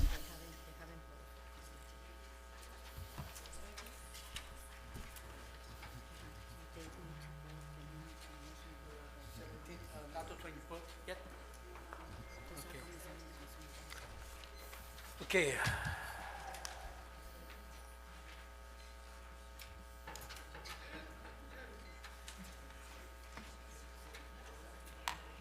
Okay, number 17, I believe the water bill. I'm glad I have my water bill in time. And our Calexico water bill has a hiccup. This water bill is my house. I only have me and my wife living. We cut all the water from the ground. We usually use about number 4. And suddenly, they hiccup to the 8, double. We didn't have any leak, nothing. So when I come to another one, I have another hiccup. And when I come to the city, they said, oh, nothing wrong. So first of all, they tried to convince me to try to say I have a leak. And I said, I'm not that stupid to see which is legal or not. After that, what they saying, oh, it's too late to review the meters.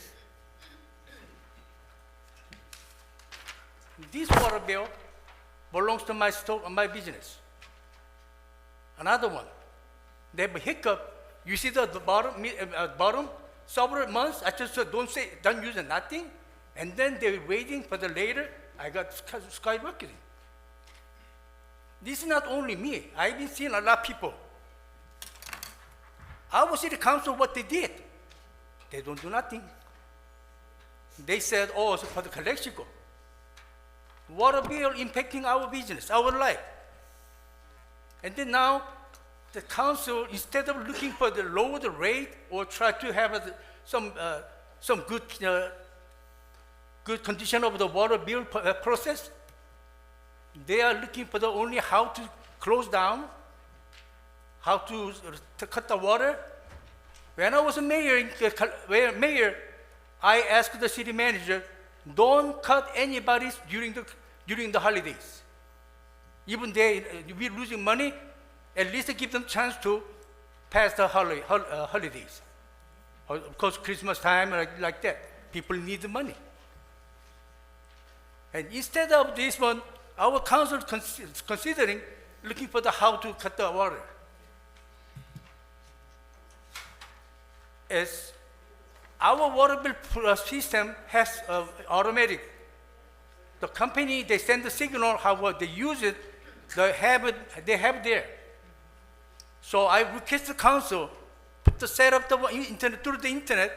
Every house member, they can timely investigating their meters, how much they've been using it. They can be done. Our water bill comes 2 months later. They said, oh, they cannot nothing because The water is running okay, no leak. So we have to have current time running, we can monitor it. They should be able to do it. If not, they are intentionally making hiccup to charging me more. Because we have a limit, basic amount. A basic amount, 5 or 10. After you pass it, they're overcharging it. So I have to pay the bill, and the other months, they are charging me, or they are reporting me less than the meter. Thank you, Mr. Kim. So they can wait several months, they can put another hiccup, so meter reading is okay. We need to have, citizens need to have access to monitoring current water usage. That way, we can stop these hiccup bills. Thank you. Thank you. For item number 18, speaker is Mr. Jun Kim. Mr. John Kim. It's been a while.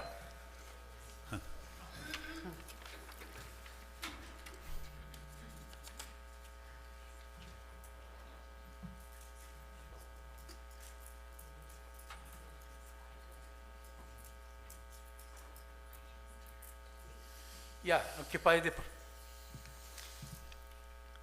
When I was mayor, when I was council, we found mold, fungus, and fire departments. It's unacceptable condition fire department they had. We were pushing to get rid of that was called the fungus, mold. They wouldn't be able to it because they are waiting process, bidding process. And how long they take the fire department? How long they taking to finish their improvements? They still not been done yet. It's embarrassing. Our community has norm with the safety. We treat our safety officers short of the number. Our council members bragging, oh, we're going to have a better financing. When we have $4 million of negative, we had budget 38% personnel in budget. Now they have 18 or 20 in the budget. That's why they're making balance. They are city council, a city put in danger just only 20% of the police officers. We don't have enough patrolling. We don't have safety officers. They're causing another overtime. We should, of the city of Calexico, should looking for the good number of the safety officers to protect us and the conditions. And somebody was, Mr. Urania was criticizing 20% of the increasing. They took the pay cut before that. So we cannot have our good safety officers without paying in proper ways. They have a limit to sacrifice for the community. We need to give them the what they need to do it.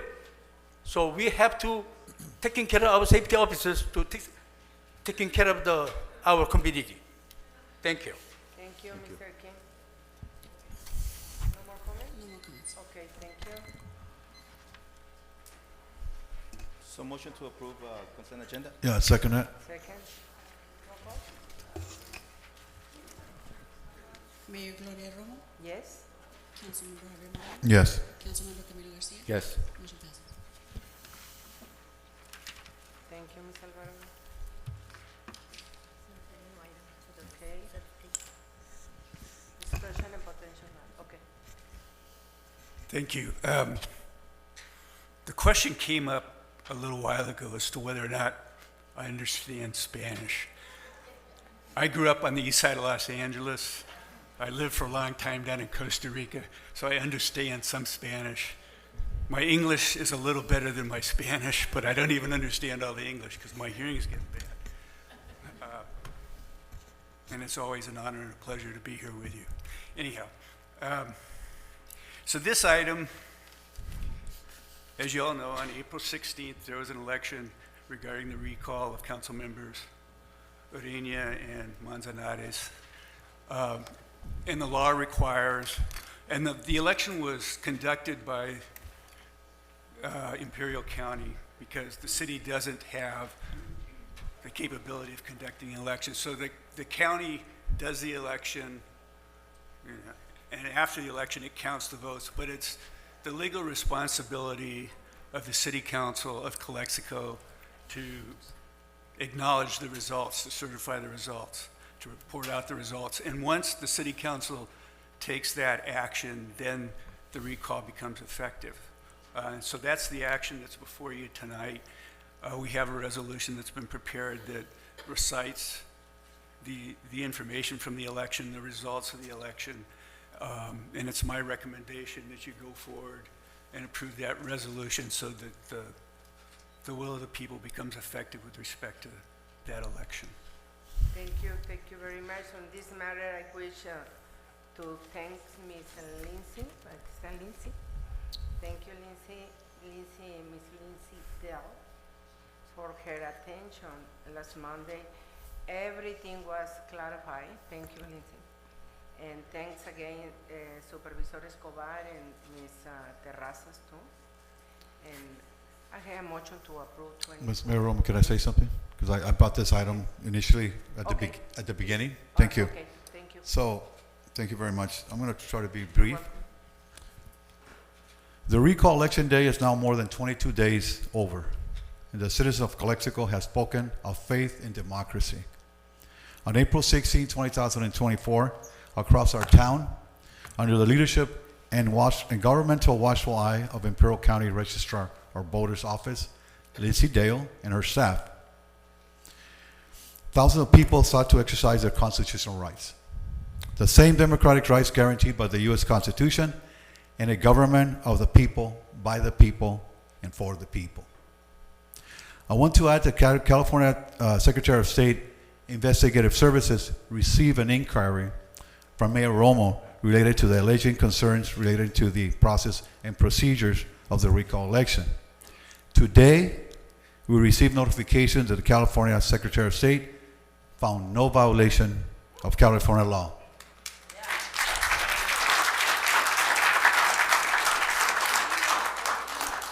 That said, on behalf of the people of Calexico, I make a motion to adopt the resolution certifying the results of Calexico Municipal Special Election held on April 16, 2024 for recall of council members Ureña and Manzanares.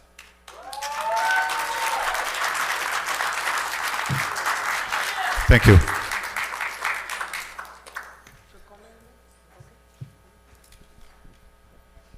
Public comment from Joseph Gilly.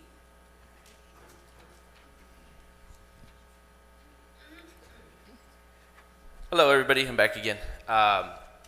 Señor Romo, nomás quería explicarle lo que le estaba tratando de decir aquí. Hace como unos 10 segundos antes de eso le estaba diciendo a todo el mundo aquí que hay mucha división, tenemos que pararlo. Y luego siguió. Por eso estuve bien frustrado yo. Okay, va. Yes, adelante, va. So, lo que yo quiero ver es de que en relación con ICTC que se mejora, ¿verdad? Estos muchachos fueron y hicieron muchas cosas transfóbicos, racistas, y usa a estas personas, no creo que les gustaran eso. Algo así, cuando tienes que, como dicen aquí, trabajar juntos, esa relación se bajó, porque pues esos muchachos querían hacer lo que ellos querían, ¿okay? Lo que yo quiero ver es de que esos $2 millones regresa a Calexico. Regresa a Calexico porque esa relación se tiene que mejorar con ICTC. Mr. Gilling, Okay. this is the item 24? Sí, pero yo estamos mejorando, progresar a frente, ¿no? Eso es lo que estamos tratando de decir, ¿verdad? Okay. Porque yo no quiero seguirle con esto, yo quiero mover para frente. Okay, your comments for 24? Sí, es por eso. ICTC, porque ellos salieron, ya no es el chair Raúl, o alguien más podemos apuntar como chair, ¿verdad? Y se va a mejorar la relación. Ya he oído cosas, ¿ok? Otra cosa, muchas veces cuando queremos hacer cosas con bid, ¿verdad? No había comisiones, commissioners, ¿verdad? Yo quiero darme mi tiempo, porque yo quiero ver un downtown con comida, ¿ok? ¿Cuántas veces he tenido los negocios que cierran? ¿Por qué, verdad? Tenemos que preguntar, ¿por qué? ¿Verdad? Pues las personas cuando empiezan de casa, hacen su comidita, no están gastando renta, todo eso, ¿verdad? Ya después de eso se tiene que ir a un local en el piso, ¿verdad? Que cuando tienen un mes bien malo y no pueden sobrevivir, cierran, ¿verdad? So, ¿qué es en el medio que tenemos que tener? Food truck. ¿Verdad? Food truck, no estás gastando en renta, todo eso, ¿verdad? Bien chiquito, gastas en 8 horas ahí estacionado, no gastas en tanto dinero, ¿verdad? So, yo quiero ver un downtown que tenga soportando food trucks. Sería muy bien porque puedes tener la gente que trabaja en el downtown, algo a comer, y luego las personas que cruzan y ¿qué ven? Jack in the Box. O sea, debe haber otras cosas así. Y yo digo nomás eso porque el downtown del centro agarraron un grant, ¿ok? Si me ponen como bid, yo quiero trabajar, yo quiero ayudarles, ¿ok? Pero cuando estaban estos dos eran bien tóxicos, ¿ok? So, la verdad, yo puedo dar mi tiempo, yo tengo un negocio downtown de apartados postales y yo quiero ver ese downtown mejorar, ¿ok? Esa es una de mis ideas. Gracias. Next speaker is June Kim.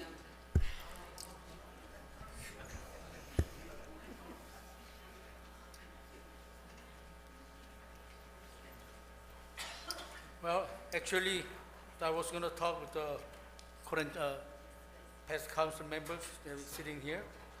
And so I'm going to quick opinions, mine. Now you got 3 left. But what I understanding, our recall is not only only picking on them. Actually, people was picking 5 council members. So you are safely for now, but I don't know how it's going to be in election. Someone wants to re-elect it. They were saying that the people they're coming for the election, so we're gonna focusing to only. So whatever they passed it, you guys part of the responsible too. You guys didn't get working performance as much as the people was expected. Just was I was mentioning about the safety officers. I was mentioning about the water bill, and you guys don't care about the community.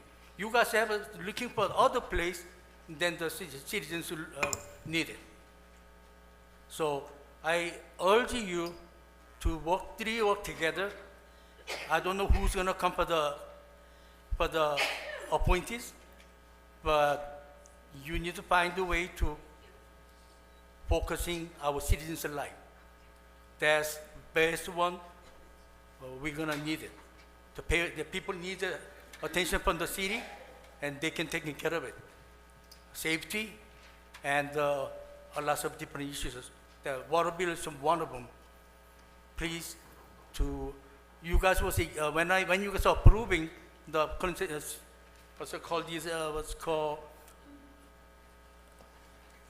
approving several issues. You guys doesn't care about the monitoring. That reflecting, you guys not really care about the community. So be aware, put your attention for the people's life. Thank you.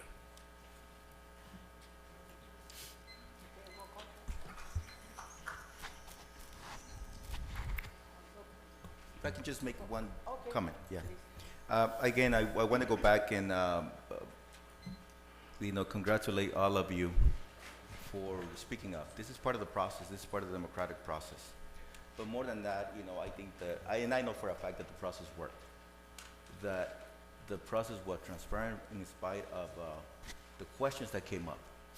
So why is this important to make sure that it's mentioned? just as it was mentioned yesterday at the supervisors meeting, and I know Ms. Dell here present, you know, make sure that we protect our institution, the office, the registrar of voters office, excuse me, because they have a job. They have a job that should be intact, that should be not tainted, or at least not even alluded that there's any type of wrongdoing. Because this is what we believe as citizens that are able to choose our representatives, that we believe in the process, that we trust these individuals to make sure that they hold fair and elective process. So with that, I want to make sure that on behalf of the citizens of Calexico and this council, thank you, Ms. Dell. Thank you to your staff. We believe in the process. We believe in what you did for us. It is appreciated. You stepped up, you know, when we needed your help. So there's no question. There was not even a need to question the process and go through, you know, that extra step that but someone, you know, had to do that. So again, that's not our purview as council members here. Appreciate the work. Please convey this to your staff. Please convey this to the citizens of Imperial County, that your office is intact from any type of smear or even allegations of improprieties in this process. Thank you very much.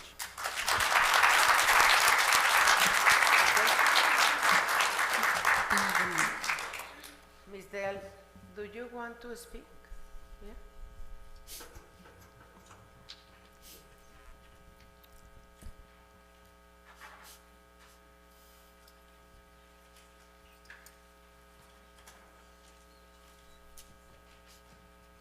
Good evening, Lindsay Dale, Registrar of Voters. Thank you very much for your kind words. I will relay that to my staff. Last year, the Board of Supervisors allowed me to restructure our department, and the results were shown in this election. We have an amazing staff that is truly dedicated to what they do. We continually have discussions about the office being nonpartisan, being fair and balanced and honest. We address questions as they come up. It is my duty as your registrar for the county that when there is misinformation, we will address it, we will correct it, because I want the citizens of Imperial County to know that we are there to run fair, safe, and honest elections. So thank you very much. I will relay that to our staff. Supervisor Escobar was so nice yesterday to pay tribute to our staff, and that meant a lot. It truly, truly did. My staff was just pumped up yesterday, so thank you. We do a hard job. It's very difficult, but we have our staff and we have the county offices behind us that definitely support us, and we have our family members that, for me, is here tonight, so thank you. We appreciate, I think he needs a round of applause for what he puts up with.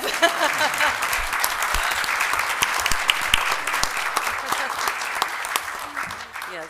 So I do want to allow you to vote, and then if I can have another opportunity just to say a couple of words after your vote. Thank you. I have one more speaker. Ismael Arvizu.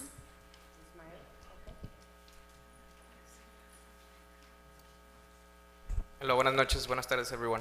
Good afternoon. I'm here to make a comment about the recall. The recall did go through. Felicidades a los que están apoyando el recall. But where do we go from here on?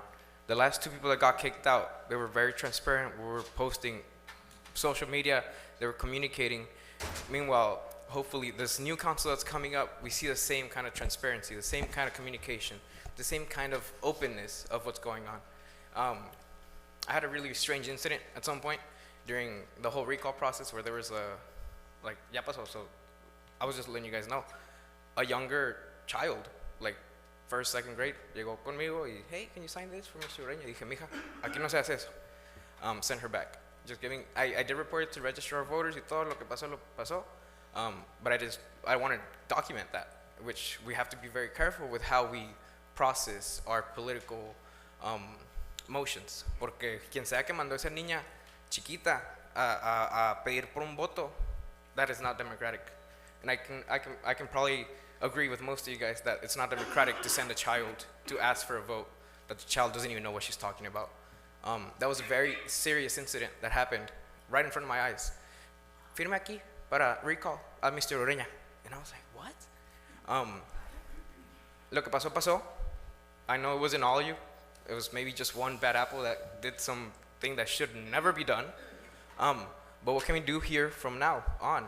Those people that are going to be sitting in those 2 seats that are left, and the next 5 that are going to be open in November, what are they going to do to say, hey, we've learned from Raul, Gilberto, and every single person before that, and how they can improve the transparency, the communication, and the collaboration of Calexico.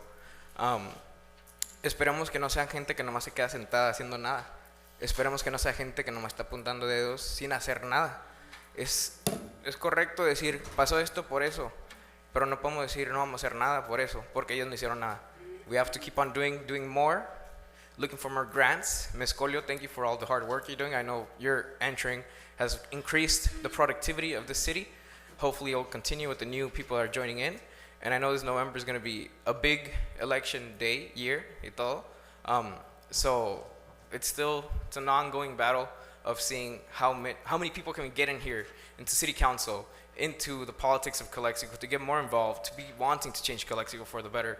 Every business owner, every citizen, every child, and every single person that lives through Calexico, those that are Calesianos and those that are not, should be part of our city. Our city is 40,000, but believe it or not, there's thousands of people that go through the city, that use the city, that value the city. Those people should also be taken accounted for. Those that are only Calesianos should think about those that cross through Calexico and say, hey, Calexico is a beautiful place, maybe I should move here. You shouldn't be like, no, que no se vengan los de Mexicali y que vivan en nuestros estudios. No, we should encourage the connection of our county and our valley and the world around us. Thank you. Thank you, Mr. Argueta. Next speaker is Roxana Pacheco. Roxana is here.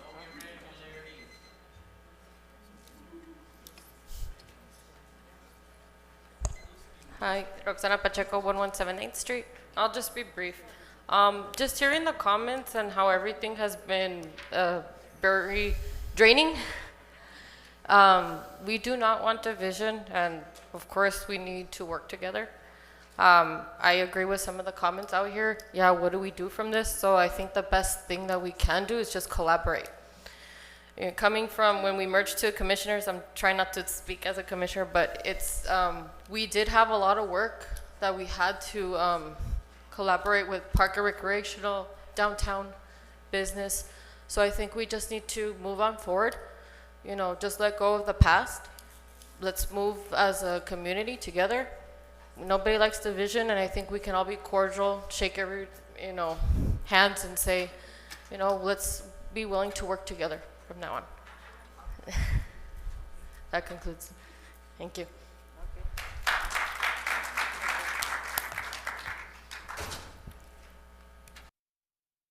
Roll call, yes?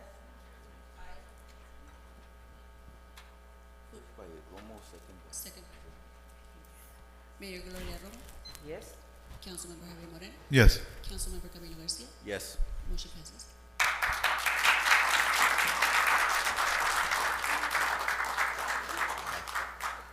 She wants to come up and. Okay. I didn't want to speak out of turn, but I do need to address something that has been brought to your city manager's attention. In December, now that everything is passed and done, in December we did present the city manager with an invoice for the initial job that we did with the signature verification. As you remember, that was done very quickly. We had very short time period to verify over 10,000 signatures. It was a huge task for our staff to handle, but we did it. Invoice has been presented to the city manager. We have not received payment on that. So I would ask for the council members to please give direction to staff to expedite that. We're also working on our invoicing for this election. Still waiting for a few invoices to come in, and then as soon as we get those done and completed, we'll have it over to Ms. Colio and just ask that, I know that you have already approved the funding. I think there was $80,000 that was approved for the signature verification process. That bill did come up to $52,000, so we gave you a deal. And then I think you did pass a resolution supporting the budget of about $125,000 for the election. So I don't know where it's going to come in at that, but it is going to be around that price. So, And so we are if trying. we can just direction, from the dais to please Okay. move on that. Thank you. I'm taking care of it. I had to review in detail, and the reason I want to bring this to everybody's attention is because the election office has a function. It has a existing personnel to do the work as an election office. Anything beyond that scope of work, additional work that is done overtime, and any new people that is hired to do the work, is being paid for, the expenses will be paid. Otherwise, it's considered double dipping. I just want to make sure that everybody understands, so I'm just trying to review that information, and when it's satisfied, then I will bring it to City Council to pay it.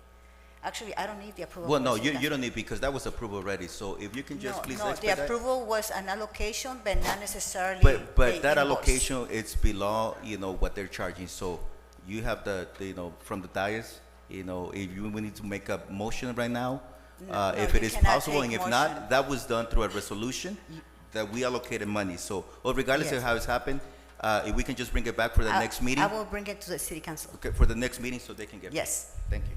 Can I please be aware if that does come to the City Council for discussion? I would like to be there. I think we might disagree Yes. in that statement that you just made. And so I'd like to have more discussion on that if that's necessary. Mrs. Dale, real quick question. At the beginning, we anticipated, so what is that a surprise now? I mean, I don't understand. Did we not know that? Not know what, All I'm this, sorry. so we have to pay, and what Ms. Coley was saying? In other words, I'm not surprised we're paying it, but I'm saying because it costs us more because Ms. Royal, Mayor Romo, he decided to, anyways, but I'm saying it's not, seems like we didn't know about this. No, there That's why? should be no surprises for Ms. Right. Polio. We were very clear Right. at the cost of what it was going to cost for the signature Right. verification. We gave an estimate of approximately $80,000. We explained to your council and the staff what that entailed. I did provide a very detailed explanation of the charges. It came up to right under $52,000, and that has already been provided to the staff. And same goes for our election billing. When that is finished, we will have a detailed itemized statement also. And one more thing, when did you send the invoice? This week or last week? No. The invoice for the signature verification was sent in December when we finished. So hold on one second. Before you make that, hold on one second. No, I have the excuse me. right to defend myself. No, The invoice was sent without backup. Excuse me, I Esperanza. requested the backup and it came back to us. I think. Excuse me, Esperanza, this is not gonna turn into a back and forth. So I said that, we're Yes. going to sit down. Excuse me. So we're gonna sit down and we're gonna pay what needs to be paid, okay? You're So gonna vote for it. excuse me, okay? I don't need a debate. So we're gonna pay what needs to be paid. If they already invoiced, they, provided a breakdown of that, okay, let's pay. We already approved that. Okay, thank you. Thank you.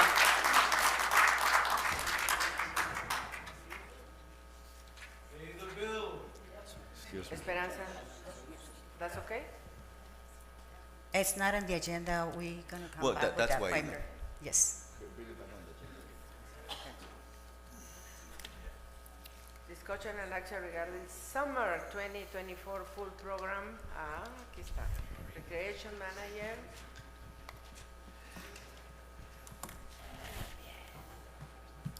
Good evening, Council, Mayor, council members, and members of the public. I know we have a lengthy agenda, so I'll be brief. Before you, you have an agenda item that discusses two sections for the summer pool program, and I thank the support of the commission and also pool staff that is here in attendance. In front of you, you have our annual joint use agreement with the school district. we collaborate together to provide a summer pool program for the community. In essence, they upfront the cost for the program. They hire the staff, they pay the staff, they maintain the facility, they maintain the pool. We reimburse the Unified School District for that cost.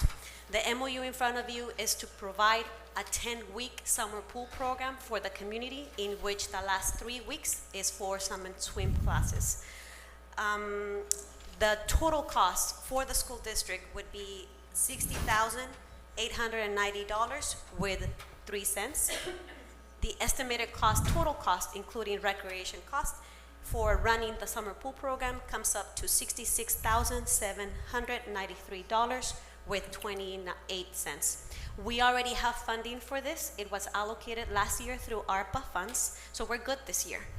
The second section of this item is to potentially provide a fee for the program. This fee will be collected by the school district, deposited in a special account. All fees will be reported to the city so that we know what revenue was brought in.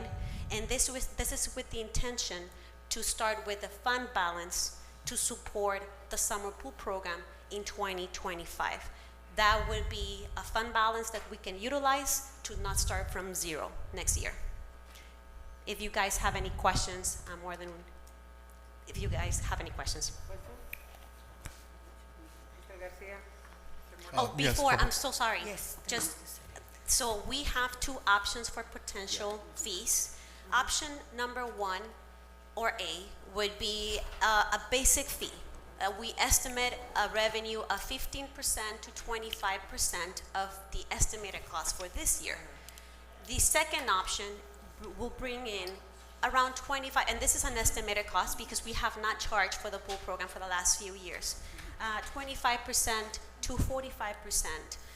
We also, in the backup documentation that we provided, you also have a comparison with other cities so that you can see more or less where we will fall in those 2 options. It is a recommendation of staff and also the commission. We took this item to the commission. They debated, they discussed, and they are providing you with a recommendation to approve option B, which would be, yes, option B on the table provided. Okay, thank you. Question? Yes, a couple questions. Thank you, Gerardo. I think we're the only pool in Imperial County that we don't have a 12-month program.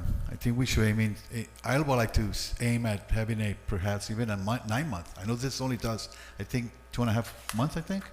10 weeks, yes, 2.5 months. Right, because, we have talent here, but my question is that why don't we have it at 9 months instead of just 2.5 months? Why we don't have that? It's a community pool.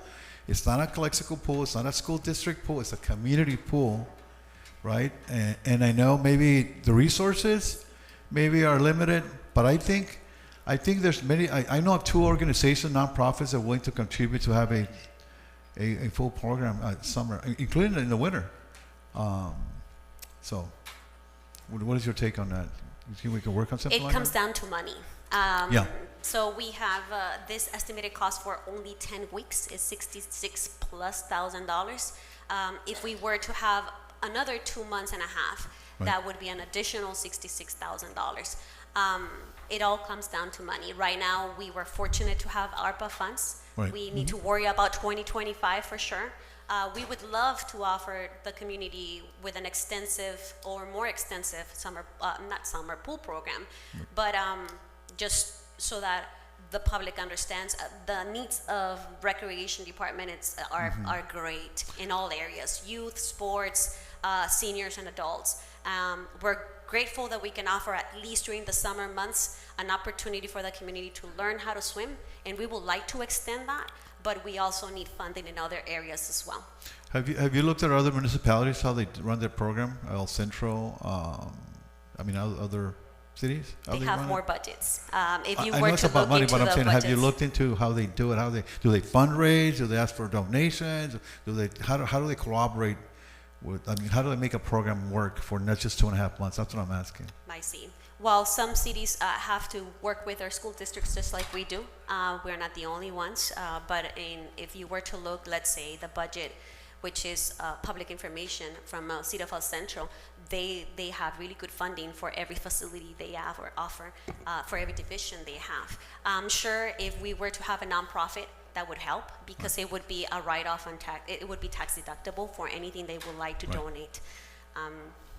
Maybe through your, and by the way, I'd like to thank the school district because they've been our partners in this, and they really help us a lot, okay? And if it wasn't for them, I think we'd be struggling again, right? But I think maybe having a joint meeting with Parks and Recreation, all the other commissions, maybe kind of brainstorm, invite the public stakeholders, like you said, and try to brainstorm how to do a more program than just 2.5 months, because summers here are, as we know, it's only about 3 months of the year that we really close. The rest, kids can use that. Even including the swimming team. We have races there in the summer. In the winter, you can put on the heater. So I would like to see something like that more for the community. Thank you. Thank you. So I was here for that discussion, when the commission met and talked about this, and I know that for the last 2 years we have been using ARPA funds. So, and that has been, I think that was one of the great things that this council approved, and actually put back some of that money that we got from ARPA into the community. So, but this will be the last year that we can do that. And I know I'm always really opposed to charging a fee, but in this case, based on the discussion that the committee had, we need to have some money to keep on going next year. And I know it's not a lot, but I know that you also consider, I think that the commission also consider having some set aside money for really maybe individuals that cannot afford this fee. I mean, it's not, I know it's not going to be big, but because even sometimes this amount is a bit for a family, right?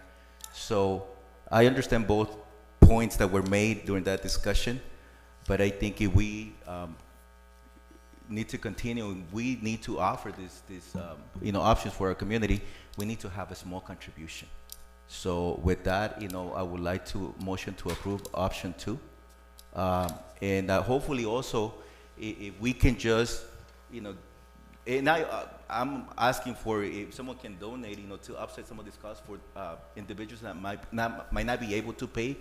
That is always welcome. Also, I'm not afraid or ashamed of extend my hand and say, hey, whatever you can, so we can build, this fund. But again, with that, I would like to motion and approve option 2. I'll second that. Thank you.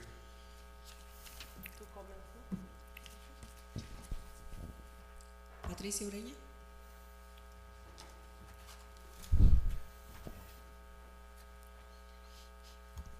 Patricia Ureña, Community Services Chair.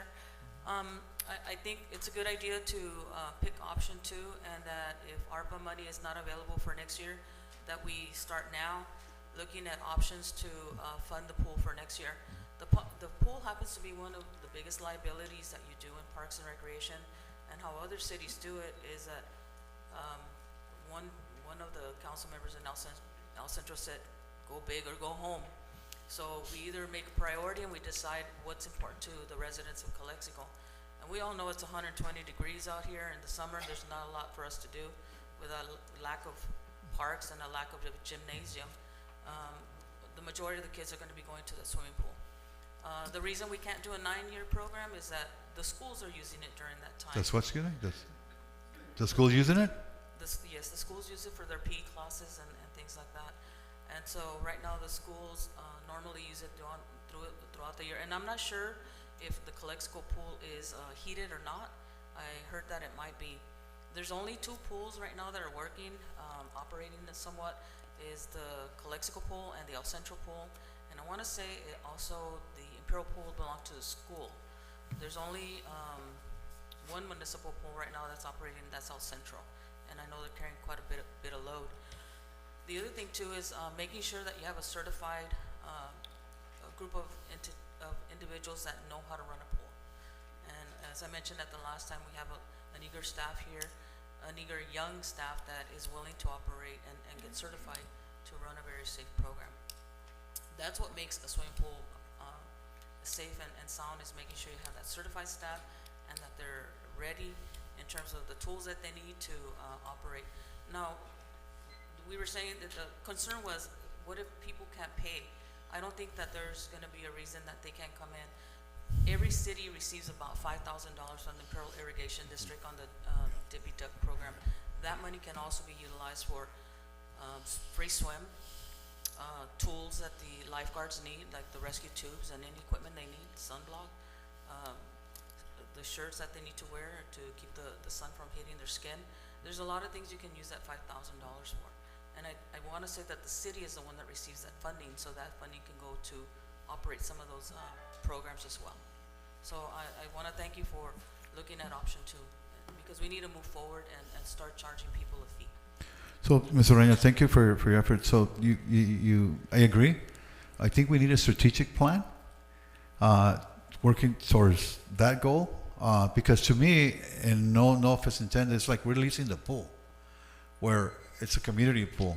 Which, and I don't know I'm not in charge of what your meetings have with the school district. And like I said, they've been real helpful. I think getting stakeholders at the table again, discuss it so we can better use that pool than just 2.5 months. That's my point. Maybe you can spearhead that. Yeah, we're actually doing that. We've been in contact with the school district, and it's good that the city of Calexico and the Calexico Unified School District are working cohesively to make this happen. So, that's not always an easy task. So at this point, I hope that you approve this recommendation and we start with a swimming pool project for the summer, and then we start looking at different avenues for the next year. Okay, thank you. Next speaker is June Kemp.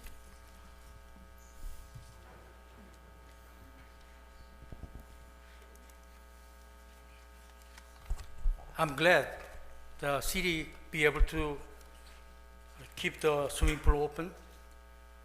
I see the council members paying attention to keep on more long-term conditions. And I believe the city should ask more money from IID. It's just 5,000 is not enough. We have a lot of expenses. We have a lot of kids. They need to be able to having the pool. So we're gonna need a lot more money to that, to ask the IID, and then we're supposed to find some of the program, like a donation program or fundraising sales programs, whatever they need to have more activities to protect our swimming pool programs. And I believe that Mr. Moreno was mentioning that the option B is for we have a funding for the future next year. But again, if we need to have a more aggressive way to find the funds, not only from the city budget and like IID or fundraising process, that we're going to need to have some to keep the service for our kid. Thank you. Ismael Arbizu.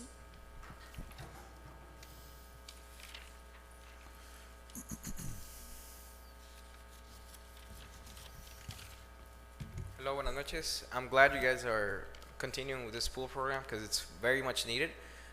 If we lose this program, a lot of people are going to just see that Calexico's not doing what Calexico already put in the last 2 years. So I do recommend maybe for the summer, it's maybe a lower budget, lower fee, the 1 or 2, 3 donations, quien quiera poner 5. And then maybe if we're trying to expand to a bigger program throughout the whole year, charge at a more understandable rate, because in the summer, if you don't have water accessibility, because there's some parks that don't have water fountains, there's some places that we still don't feel like there's any refreshing space or shade. Nunca sabes cuando va a pegar the whole the whole grid just shuts down in Calexico. No one has an AC. No, nomás estás mojando la manguera. Los que tienen manguera, los que no tienen manguera have to find a water source. A pool could lead us to public safety by having accessibility to restrooms, water, and a pool to have fun in. Maybe we can, just shred or like skim a little bit of the budget that we share for public safety, and those $66,000 could easily come out of one of the budgets that Calexico is already funding, as well as looking for grants to help unequitable locations, desert scarcity of water. We're definitely in that. We do have IID water, so that's a blessing, and hopefully IID can contribute more than 5,000, because I feel like they should, right? They control a lot of water, so maybe they don't give us 5,000, but maybe they give us a little different fee when it comes to like community events, or si se abre la pool, maybe for a birthday party, si quieres 500 bolas o algo, something that's gonna help that budget grow and hopefully make a whole autonomous, sustainable budget that's gonna get people outside of Calexico coming to El Centro. Outside Calexico coming to Calexico, just like in El Centro, where there's a lazy river, and for some reason people just want to get on that lazy river, right? Or el chapudero de kiddies, like little kids. And I think Heber Park did have a water park. No tenía como un diseño like maybe 5 years ago. I don't know, got like taken out. No, maybe it's in the new designs that got taken out. No, I remember some abstract might have had something, but maybe incorporate parks to have water active jungle gyms. You know which ones? Like I think Imperial or Heber might have one of them. Imperial or Brawley, I think. But yeah, kind of bring the water to the park if we can't bring the people to the pool. Thank you. But yeah, support the pool, please. Next speaker is Alexis Rangel.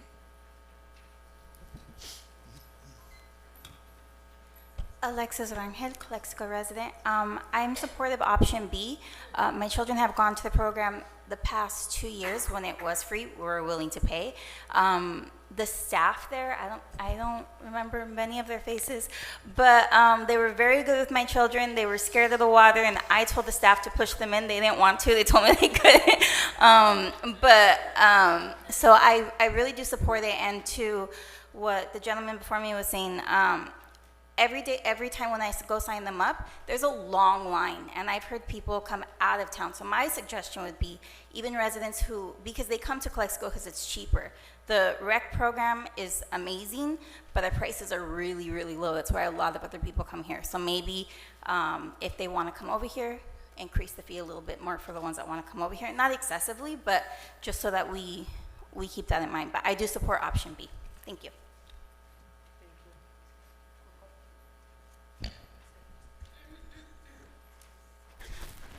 Mayor Gloria Romo. Yes. Councilmember Javier Moreno. Yes. Councilmember Camilo Garcia. Yes. Motion passes. Thank you. Thank you. Thank you. Ali Improvement Project, Phase Second, Public Works Manager.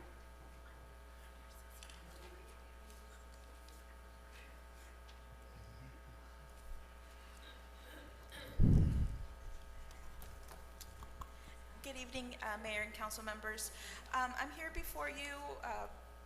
Back in 2021, the Imperial County Air Pollution Control District received a federal grant through EPA, and they provided the city of Calexico with about $3.5 million to pave with a Class 2 base approximately 40 alleys. Phase 1 has already been completed. It was completed back in June of 2023, which were about 14 alleys. And in front of you today is Phase 2, which is 15 alleys, and one alley will be with Class 2 base, and one alley will be with asphalt. So we did a call for bids, and our city clerk's office received 2 bids, one from Grove Engineering for $1,087,393, and the second one from Pyramid Construction, which was $1,089,700. There was a difference of $2,300. So we come before you to award the bid to Grove Engineering, so we can begin the construction of those alleys. Thank you. Move to approve. Second. One question. Sorry. Thank you, Lina Palomit. So there, for phase 1 is done. Yes. And correct me if I'm wrong, is the phase 1 completion here, that the alleys were done already? Where are they? Yes, they have been completed, and we we actually received very positive Right. feedback from the residents. Right. So now this is the second phase, and then there'll be the third phase. Okay, and it's a total how many phases? 3. 3? Okay, thank you. Mayor Gloria Roma, Yes. Councilmember Javier Moreno, Yes. Councilmember Camilo Garcia. Yes. Motion passes. I'm sorry, who made the motion and who seconded? I'm sorry. Motion and second. Okay. Thank you. Innovation to Calexico Fire Station number 2. Yes. Ahí está. Over here. Manager. Yes, I'm going to present it. Okay, thank you. I would like to present this item. Just want to make sure that we all understand where we are so far in the fire station number 2. In January 17, 2024, we came to the City Council with a proposal from the whole group identifying the potential issues, the issues and the potential issues that were unknown at that time to proceed with the scope of work and go up to bid. If you go to the January 17, 2024, and you read the scope of work, that what the whole group presented, there were some items that were visible already that we knew it has to be repaired, like the roof, the walls. But in item 11, it's mentioned that it's unknown the situation of the sewer. Item 12 also mentioned, item 12 and 13 mentioned that there was unknown of whether or not the AC and the conditions of the ducts, what were the conditions of the ducts, because they were not known until they were demolished, those items. We knew that at the beginning, and it was in the scope of work that was approved by the City Council. The last item also is that all the fire alarms were not functioning, meaning there will be a potential issue with the wiring. So today we're bringing, now that the walls have been opened, there were issues identified with the sewer. To begin, the sewer has cast iron, which is the old type of pipes that it was used in the 50s and 60s, and that type of pipe is corroded and is collapsing, and is preventing the sewer to continue the flow, but rather than revamping the sewer into the facility, right? That was the issue. The second issue is when they removed the roof, they found that most of the ducts, the AC ducts, were with pigeons dead and corroded as well. Not everything, but a great portion of it. So we are requesting also to include this item in the scope of work. And the third one was the wiring. The way that it works, the fire station is divided in west, the Bay Area, and the east side. The west side is where the bedrooms are with the firefighters, and it was mostly, the mall was over there. It went a little bit into the Bay Area. So when they opened the walls, they realized that the electrical wiring is not at the compliance. And the wires run from that area over the Bay Area and goes to the other side, which is the east side.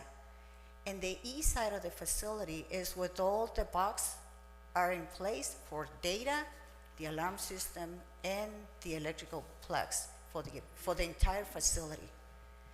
For that reason, once that is open and then an inspector arrives, the inspector cannot ignore what it was done before, but rather address the facility to bring it up to code so it is safe in the future for the community. Another issue, which is not in the scope of work over here today, we're asking for certain change orders today, but there's some other issues that are coming, like the windows are out of compliance as well, but we will bring those later on. The point that I want to make is that this is not surprising. We knew that that could potentially happen, and we mentioned during the meeting, and it's actually in the package that you approved. So today, I am requesting to reallocate some of the funds that were never used from ARPA funds as a temporary solution while we're waiting for the state. As mentioned before in the last meeting, I submitted an application to the state of California for $500,000. I received correspondence that is very likely that we're going to get funding. They haven't mentioned how much funding. What I did last week, last Saturday, I sent another update to the state explaining all the details that were found with photos so they can see that we're presenting the issues that we have with the fire station. And so today I'm requesting to reallocate some of the programs in the that we have available funds for, to identify, to approve the change orders so that we can have up to compliance fire station. If you do this, there is language in the package that says that we're going to use those funds on a temporary basis while we're waiting for the state to provide us the funding, and then we'll come back and return those funds to those programs or any other funding. I do want to mention something that I want to make sure that we have this correction, which is in item 22. Originally, we had this item to reallocate funds from, let me see, I think I have it over here. From item, I'm sorry, okay, let me see. There are 3 programs that we're removing the items from. One of them is the local assessment center. Out of that account, originally you allocated $200,000, but we used less than that, and we have $135,000, $270.41 available. The second one is the downtown cooling center, but actually the account is correct because it's the Friendship Park. The name is not correct, so we're pulling $50,000 from the Friendship Park. Just want to make the correction because the account is correct, but not the name. And the other one is the essential workers. Remember that we had this conversation about hold on for the $120,000 for a youth program. So we want to use those funds also on a temporary basis, knowing that once that we receive correspondence from the state, you can reallocate the funds however you want to do it at that time, when the time comes. But for now, this will cover all the expenses, the additional expenses that we have, so that we can bring this facility up to compliance and to bring almost a brand new fire station. I want to mention that the ACs, the air conditioners units, are actually working, but the life of those ACs may not be more than 2 years. So I don't see the point in replacing the same AC units when we can have the possibility to just replace them so they can have the 10, 20 years more life. I think it's the best approach. But with that, I'm here to answer any questions you might have. So, I do have a couple of them. Yes. We were also told that there was an inspection, right? You know, that's why we hire, Yes. you know, this facility. And we were also told that once they opened up, you know, the walls and they went into the inspection, that they were gonna find these things. Yes. And this is the problem that I have. Because every time that we get a bid, right, it's the lowest bid, and then next thing is like we start getting hit with these change orders, bringing the cost of the project to more than the highest bid that we actually get most of the time, right? So, and then when we contract these people to do the inspection, we see that, you know, for example, you're mentioning that the windows. I mean, this is something visible. I mean, if it is not ADA compliant, or if it is not, you know, whatever code they use, right? They should have known that by then, you know, because they were walking around, or I don't know what they did, you know, because what you're describing, right? If I don't know, if they just look at the roof also and say, well, you know, not until, you know, we start removing the tiles, we're gonna see that. But I'm not an expert, but I mean, when you're doing inspection, you gotta go and see the facility. You gotta get on a ladder and start opening up, because if not, we're gonna have these things. And you know, Esperanza, maybe this has been one of my pet peeves, you know, where, you know, we start, you know, with the lowest bid, and then next thing is, here's your change order, and here's another one, and here's another one. and it comes to a point where this project or any project becomes an issue to complete it. And we have to start running around and see where we can get money. It's just that, you know, we need to really hold these people to you know, some sort of you know, accountability, because, I mean, these contractors or these people that we hire. And it seems that, you know, we always get taken by these processes.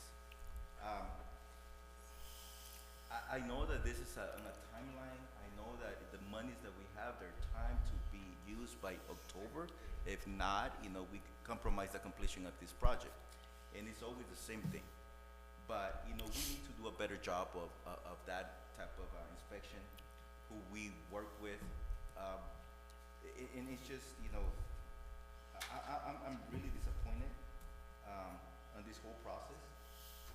And also in reading some of this backup, you know, and we can sit down later on, you know, where, I mean, we go back to January when we were working with the whole group, and, you know, also there was a point where, you know, if you want to amend the contract, this is the section that you use, you know, 2 point something or 3.4, something like that.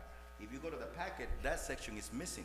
It might have been an oversight, you know, when it was printed and attached as backup, but here I am, and I'm not really seeing how can I amend some of this, you know, this contract.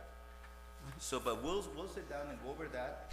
I think it's part of that, you know, the way that me as you know, the elected official that needs to provide you with direction, I'm not seeing, you know, some of these things here.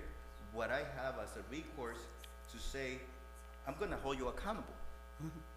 But I don't know if they left that information on purpose, or it was, you know, not put in there by mistake.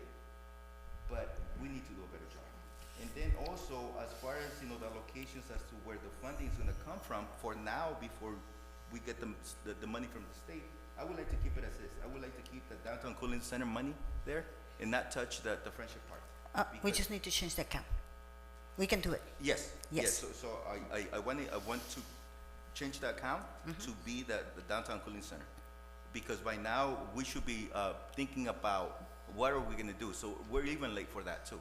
But for now, let's keep that as is. Change that account, and we'll sit down and go over you know, what I'm talking about.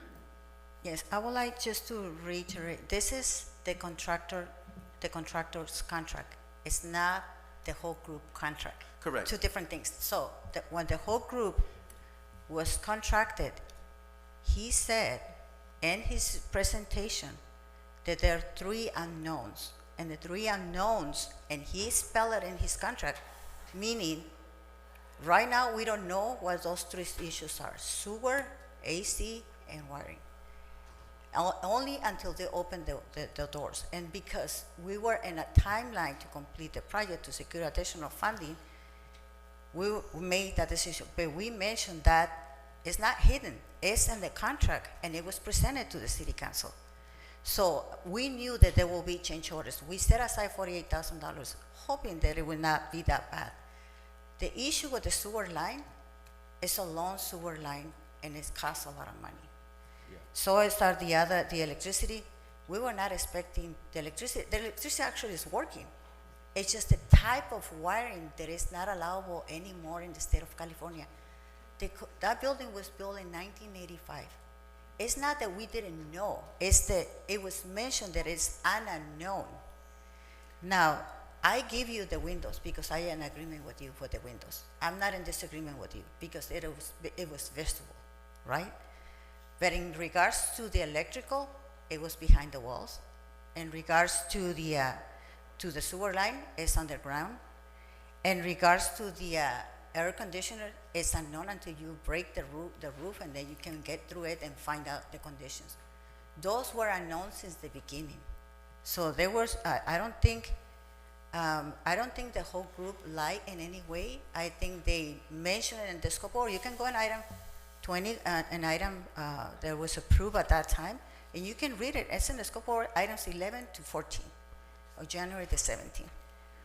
But you know what is also suspicious, not suspicious, for a lack of a better term, but, just kind of like already pinpointing the issues that can come up. And then next thing, 2 months will go by and the issues are there. So they already kind of like telling you, this is what it's going to be coming up, get ready. So I think we need to do a better job of maybe, and I know we were on the time crunch and we're still on the time crunch. You said it and we knew that, right? And maybe that's the reason why we're here now also. Yes. So, but moving forward, I want to take a better look at the projects where things are inspected and minimize this type of change orders and financial hits that now we have to make adjustments to other things.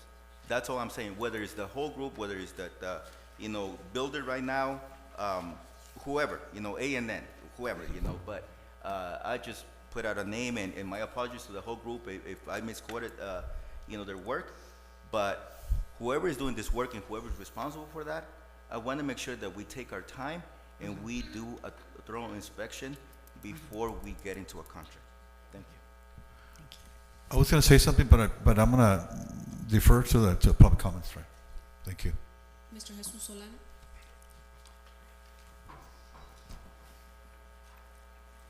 Jesus Solano, 426 Rosemont. Okay, you just heard Speranza tell you. Okay, a long story. And I'll tell the council. She sold you a brand new car without an engine, period. I got a concern. Don't read me wrong, public. We, the recall group, was one of the strongest supporters for fire station number 2. I want it open. I really want it open, but I got real concerns, okay? And I agree with the gentleman, I think Mr. Pesquera that spoke earlier. You councilmen need to put somebody in charge that knows what the hell is going on. You got 2 staff people from the city walking around checking those buildings. They don't know what the hell's going on with that building. They don't know the basic of construction. I'll tell you that. Back in, we'll start with January 17th. Oh, right here. And I asked you when the bid was going to go out for $112,000. I asked the question, is it civil or construction engineers? You said, nope, they have all of them. You've done 3 projects with them. That's what you sold the city. That's what you sold to the community. So they went around with $112,000. We literally paid $112,000 to that consultant group just to walk around. You mentioned something about the ladder. They did not go up there. It's in the report. That flat section, that's where all the water was coming down. Anybody that knows construction, you have to have a drop. That building was built that way back in 85, 89, so be it. But if we're going to pay a consultant $112,000 of taxpayers' money just to do a basic walk around, they know the age of the building. They know already, if they're professionals, they know that the building is not in compliance, period. Plumbing, electrical, and everything. All these unforeseen situations, they were seen. We're talking about what the generator was tilted and it doesn't get the oil, the diesel, or the gas, whatever. That's not an unforeseen situation. You can see it right there in front of you. You don't have to do a research on that. If those AC units are old, you know that they got to be replaced. If that building is old and we've had mold and we've had some storms, of course we're going to have more mold because it was neglected. Nobody paid attention to it. So things got worse and worse and worse. About the plumbing, it's in the report. It was a foreseen situation. We sold that contract, we gave it to the bidder for that amount, a little bit over what was pretty close to $1 million, okay? And there were so unforeseen situations. I asked you, are you going to come back? I literally asked you, are you going to come back and request additional ARPA funding? You said, no, we had everything under control. And I says, how can this be under control if they haven't even made a complete assessment? You said, no, they did a complete assessment. Okay, let's move on. They did a complete assessment. Okay, on January 24, the bid was approved, okay, to go out. Then we got a change order. I got a problem with the change orders, not building the fire department. I want that fire department built. I got problems with the change orders. When it goes out to bid, on that same page, I have it here. One of the change orders is $18,000 because all of a sudden this consulting group needs another group to make an assessment because they know they got to figure out how to pay prevailing wages. If you dealt with that agency on 3 contracts before, and you're dealing with this one that's going to be 4, and they don't know that they got to pay prevailing wages, and then they come back for a change order, that's nonsense. That's not the case. And then, I haven't finished. Okay. Then, on top of that, on, March 6th, okay, we give the contract to A&N, okay?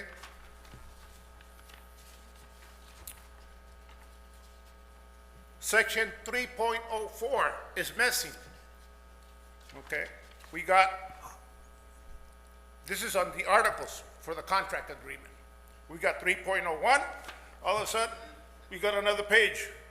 Doesn't relate to that. It might be part of the package, but it does not relate to the articles. We jump to Article 4. Then let's jump to Article 8. It specifies the understanding between the city and the contractor. They are very well aware of what's going on. Based on that information, they signed the agreement. When you sign an agreement, you gotta be held accountable for that agreement. Let's move on. On Article 8, it happens to be that I found out that says any modifications or amendment, you got to look at it and find at 3.0, Article 3.4. It's missing. So what I suggest to the council, to put someone that really knows what's going on, and don't exclude the firemen like we know that they were excluded. If they would have been included, they would have had a lot of input. Why? Because they know how to function, how that house functioned. Some of them were working there before. That sewer line that we didn't know about it, that was one of the reasons of the mold. It was brought up on the report. And I'll tell you another thing. Since January of this year, I requested public records information on station number 2. Zero. Why? So I need that information from you guys. If the administration doesn't want to give it, I need it from you too. Because I'm not going to drop it. I'm going to be after you guys. And we need the contract. We need to find out on the amendments how it goes. Why are you just going to be changing orders? All these unforeseen things. We knew the shape the building was. And we're still dripping more money. It's nonsense. So I suggest to this council to really put somebody in charge. I'm not saying holding it back. I know we have a deadline for that. That's another thing. We've got to meet that deadline. But we're always meeting the deadline, trying to beat the deadline. So that's nonsense. Just to clarify, the $18,000 was not for the construction company. It was for a second consultant that does the monitoring for CDBG prevailing wages. That's a full package that it has to be a separate one package. So it's not an engineer, it's prevailing wages monitoring that is required by the state. Totally separate, but we put it into the contractor so they can, I understand that. so the engineer can oversee. However, it's a change of order there. Yes, but it's not the engineer. So second one, I just want to clarify something. Originally, the city council approved $500,000 from the redevelopment funds, bonds that was available, $500,000. Ms. Palomir and I went and looked for mold mitigation. And so we thought that mold mitigation, they will come and identify, they will clear it, and then once we had the walls down, then we'll have to fix it, right? That was the original intention. Yeah, but I'm coming back to when I asked you the first Hold on. question. Hold on one second. When I asked you, are we gonna come back and ask for ARPA funding? Now we're asking for ARPA funding, and we're still asking a grant for the city, I mean, from the state. Sir, you have your opportunity to speak, let me speak. I think I have the right to explain. Yes, go ahead. So later let on, me- we tried to do the abatement, and we were told. Let me propose something. I know that we have asked for a town hall, right, on this. So why don't we, instead of having, instead of having a town hall on the status of the, station, let's have a town hall in educating and providing information as to what's going on, right? Because I think it's just, I don't want this hearsay, I don't want this debate to happen here, right? It's not the time we're just going to delay. I know people are waiting for this decision. And then also, just for transparency and just to make sure that people are informed. So let's just follow up with that, and hold that, town hall meeting with the citizens and concentrate on explaining this whole process, right? Whether we get, the whole group or whoever needs to come in and explain, and we can address all those questions that the public has. And whatever information needs to be provided, so if we can just make sure that that's provided, even to a copy to us also the contract. Thank you. Got more? We have one more speaker, but we need a motion to go past 9:30. Yeah. Okay, I'll move to go past 9:30. Second. Roll call. All those in favor, yes? Yes. Yes. Aye. Next speaker is Mr. June Kim.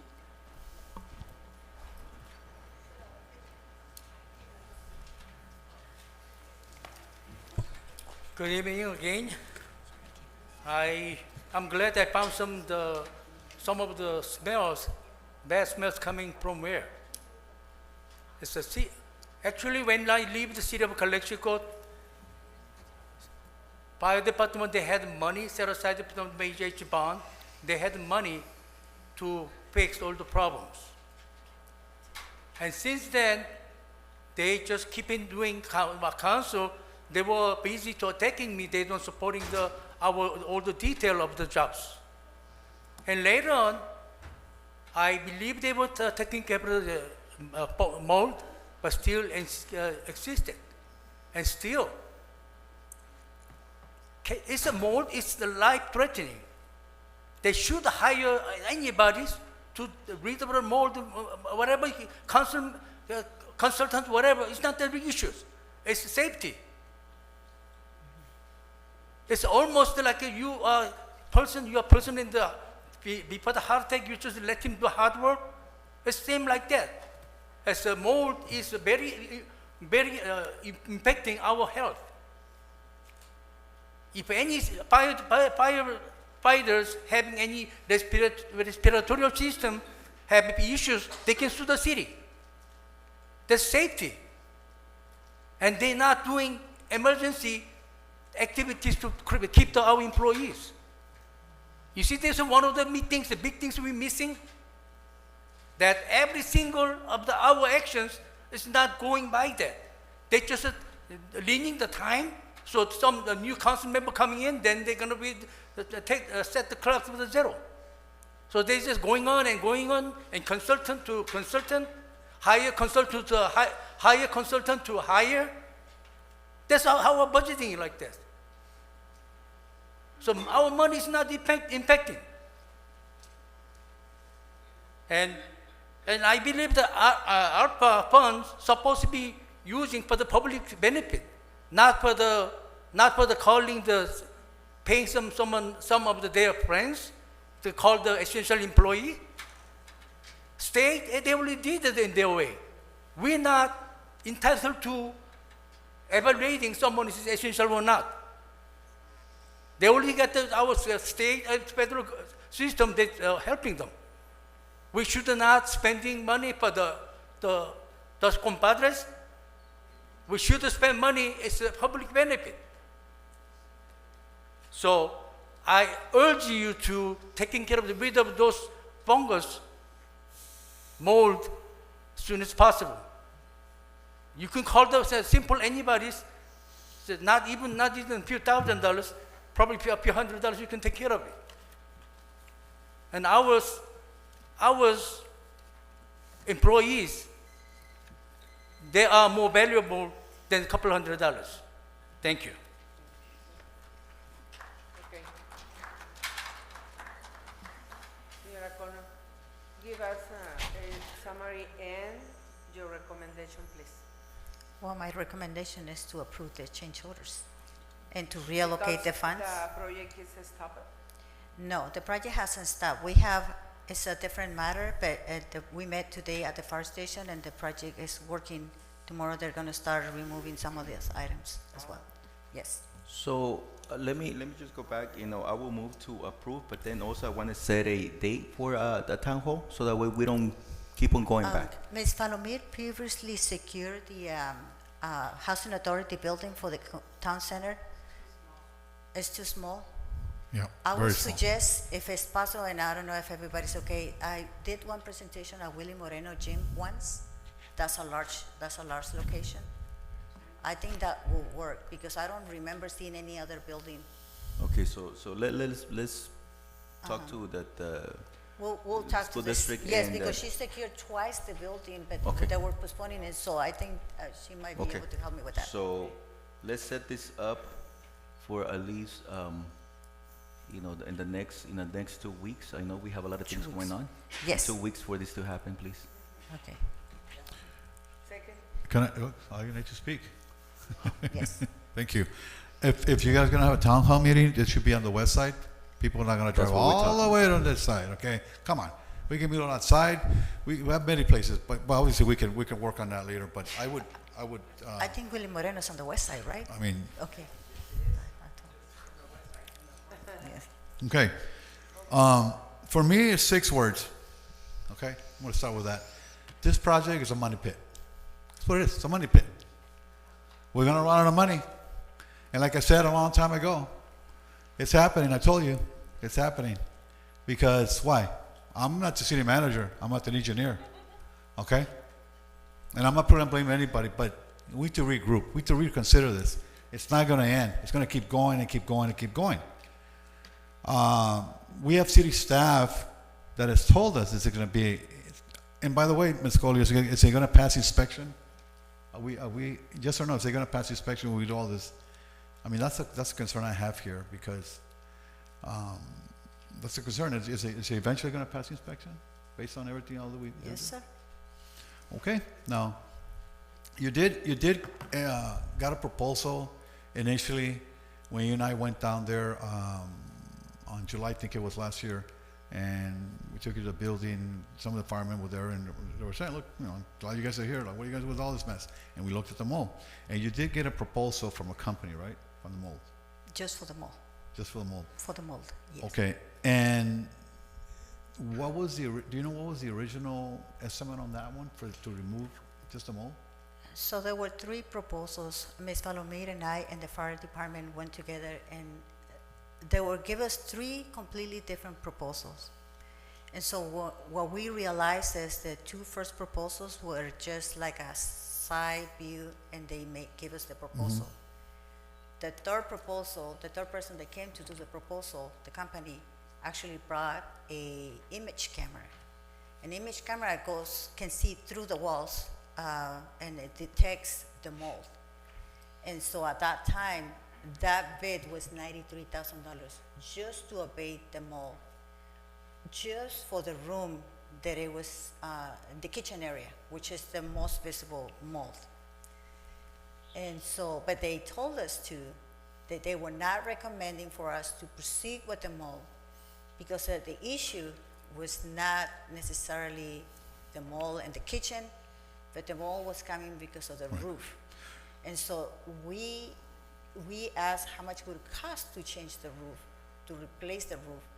and they say it's gonna cost too much money. You're not gonna make it with $500,000 because once you have to get the $93,000 to evade the mold, you have to pay the roofing completely, and then you have to repair the walls, going back, remove all the carpet, remove the kitchen, and restyle the kitchen. That's gonna require $800,000. Right. So that's when we decided to get someone else to give us a whole bit of the facility. Right. But the roof issue was not just the roof in that area, it's the entire building, the roof. The problem with the Right, roof. okay, Ms. Golden, thank you. I don't want to sidetrack here. I want to stay focused on the mission here. Okay, so if we knew back then it was, why didn't we just red tag the whole building and restart from the beginning? That was my whole thing. You couldn't live on it, you couldn't work on it.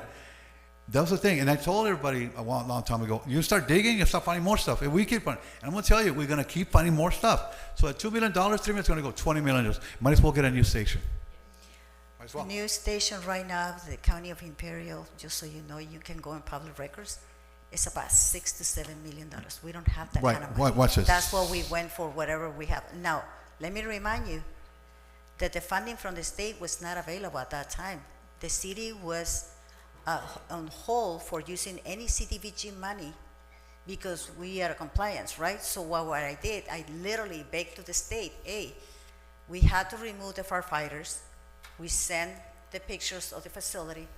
We need the funding. So what they did, they recovered that money that was taken already away from the city and gave us the money back. But they told us the problem with this money back that you're getting is it has a very tight deadline.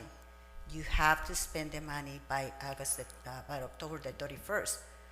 We went through different companies for engineering services, but all of them, they will never meet the deadline. They were giving us a deadline to complete the project by January of 2025. And so for that reason, we went ahead and proceeded, not knowing all the details, because for the whole group to be able to address all those items, they would have had to rip the walls and make the assessment. But it would take 3 more months to make the designs that we didn't have. And so that's why we went the way that we Right, went. let me remind you, we've had 2 major storms. Yes. Okay, we could have said, hey, red tag it, tell the state we need money. We could have asked for money from the state because we had two major storms. We did. No. We did get some money from, well, I'm just saying, I'm not. Emergencies works a little bit different. Emergencies do not address previous damages. They will make sure that when we go and declare an emergency, they will tell you, is this really caused by this rain? Or were they damages before? By that time, when we had the storms, the firefighters were already out of the building, right? And we have an OSHA letter that we received in August of 2022. We were so lucky that the firefighters were removed 2 weeks before, because in speaking with Chief Avila, I asked him, Chief, take them in to the main station and leave that premises because it's an OSHA finding. 2 weeks later, an OSHA letter arrived to the city, and we were able to dispense ourselves and got away with murder because we said, oh, the firefighters were already removed. Nobody's living over there, so there was nothing to go against the city. Otherwise, we would be in a penalty. We would be charged for a fine. Right, Mr. Pesquera, how long you been a fireman here, Calexico? Yes, how long you been a fireman? Okay. 10, 20 years, how many? 25 years. So we've gone through storms, we got through earthquakes. That mold didn't just happen when Mr. Ranza came over. It's been over years about You that. told me over there to So see we it. neglected that. So when you neglect something, right? That mold's been there for what? Years. Yeah. That we brought it back before all of you here. Right. Yes. We did. What happened? We don't know. But we kept in that same building over and over, storm after storm, earthquake after earthquake. We would say the problems, we would bring it, we would follow our chain of command. What happened from there, we don't know. But this is where we're at now. We foresaw all these things coming. We said it. We said it ourselves. See, the windows, we said it. We had 4 inches of concrete at the new station put in at the windows because they thought it was unsafe for us in case of a fire in the firehouse. We couldn't get out of the window because of 4 inches. Those windows don't even open. Yeah. It's very frustrating, confusing, but it goes way back. Now we're here, like I said earlier, we just need to move forward. Yes. Find ways. We're tired, they're tired. So. Who does the inspection for the approvals of the fire station? The fire marshal? State fire marshal? Yes. That's the ultimate, right? Yes. So right now, we're not getting approved. We're not getting, with all this going No, on, change orders and everything else, right? Mr. Villa was there in the inspection. Well, what I'm saying is, it doesn't seem like we're gonna get approved. We're gonna get a pass inspection. Well, We keep finding worried, stuff. What we're so worried is that we don't meet that October 31st. So the much deadline's work. October 21st? October 31st. 35 this year. Yes, sir. Okay, to what Mr. Garcia was saying is that, and I know members of the audience were saying is, if we don't have a project manager, we can't have our city manager wearing different hats, going throughout towns trying to do everything, because it's too much work for her, okay? She's not qualified, I'm not qualified, we need experts on that. Project manager would certainly be the gatekeeper, because we don't have a budget, and we go with that budget, and by the way, talking about budget, no, when they do change orders, companies have to come within a certain amount, a percentage. You can't charge more than that. So who's checking those? I don't know. I just learned this recently. So if we're just, change order, we're not looking at the percentage, guess what? We're going to be in violation for that when the audits come up. So project manager will certainly do that. Now, other than that, it's just all kinds of problems we have. I believe it's a money pit. They think, whoever thinks that we have money, they're wrong. And in the meantime, we don't have a fire department over there. So those are issues we have. May I Yes. add one thing? It was said it was a toxic environment we were taking out. We haven't been screened out. There's a couple of guys with a chronic cough. I'm not saying that's where it came from. We don't know though. Just an idea. Well, the issue that we're here, Mr. Garcia, Romo, myself, we never told these things. We were kept in the dark. That's what happened. Now, that's not an excuse I'm having, because I'm responsible for that, but I'm saying is we need to be more in connection with what's happening here, be transparent and bring it up, and because we always find out things at the end, so project manager would certainly go along. So with that, in retrospect, I go with Mr. Pesqueira. We need to move forward, right? Unfortunately, we don't have the $7 million that are needed to build a new station, but hopefully we can look into that, not just to have 2 stations, but more. Calexico has grown, and we're not meeting the needs, that our city has. So with that, I know that we didn't do our due diligence in a lot of things, but let's move forward. Let's get this, to completion. And then also let's go back and talk to the community. I think that's important. So that way, we know, and that we don't have these debates and just move forward, because I think it's just a disservice that we're here, so late. But anyway, so with that, again, I don't know if there was a motion already, but I'll move to approve. Who made the motion? Mr. Garcia? Okay. Yeah. Mayor Gloria Romo? Yes. Councilmember Javier Moreno? Yes. Councilmember Camilo Garcia? Yes. Motion passes. Okay. Okay. Building permit application to be around $640,011 to install 2 security cameras at 511 5th Street on the corner for 5th Street. No? Okay, Francisco. Thank you, Mayor and Honorable Council and members of the public. So on April 11, 2024, the Development Services Department received a building permit application from Comité Cívico del Valle for a request to install 2 security cameras to oversee the 4 EV chargers recently constructed at the corner of 5th Street and Mary Avenue. Given that the proposed location is located on city property and that it is it has a direct correlation to the EV chargers. We felt it'd be better for transparency also to present it to the city council for consideration and after a discussion. So the purpose of the cameras, as mentioned before, is to monitor the recently constructed EV chargers. And when asked for the purpose of it, they cited it was to dissuade attempts for vandalism and graffiti. So the two cameras are proposed on two poles. One is a 12-foot tall pole and another is a 16-foot tall pole. Both of them would have their own solar power system so that they wouldn't need to be connected to any electrical grid.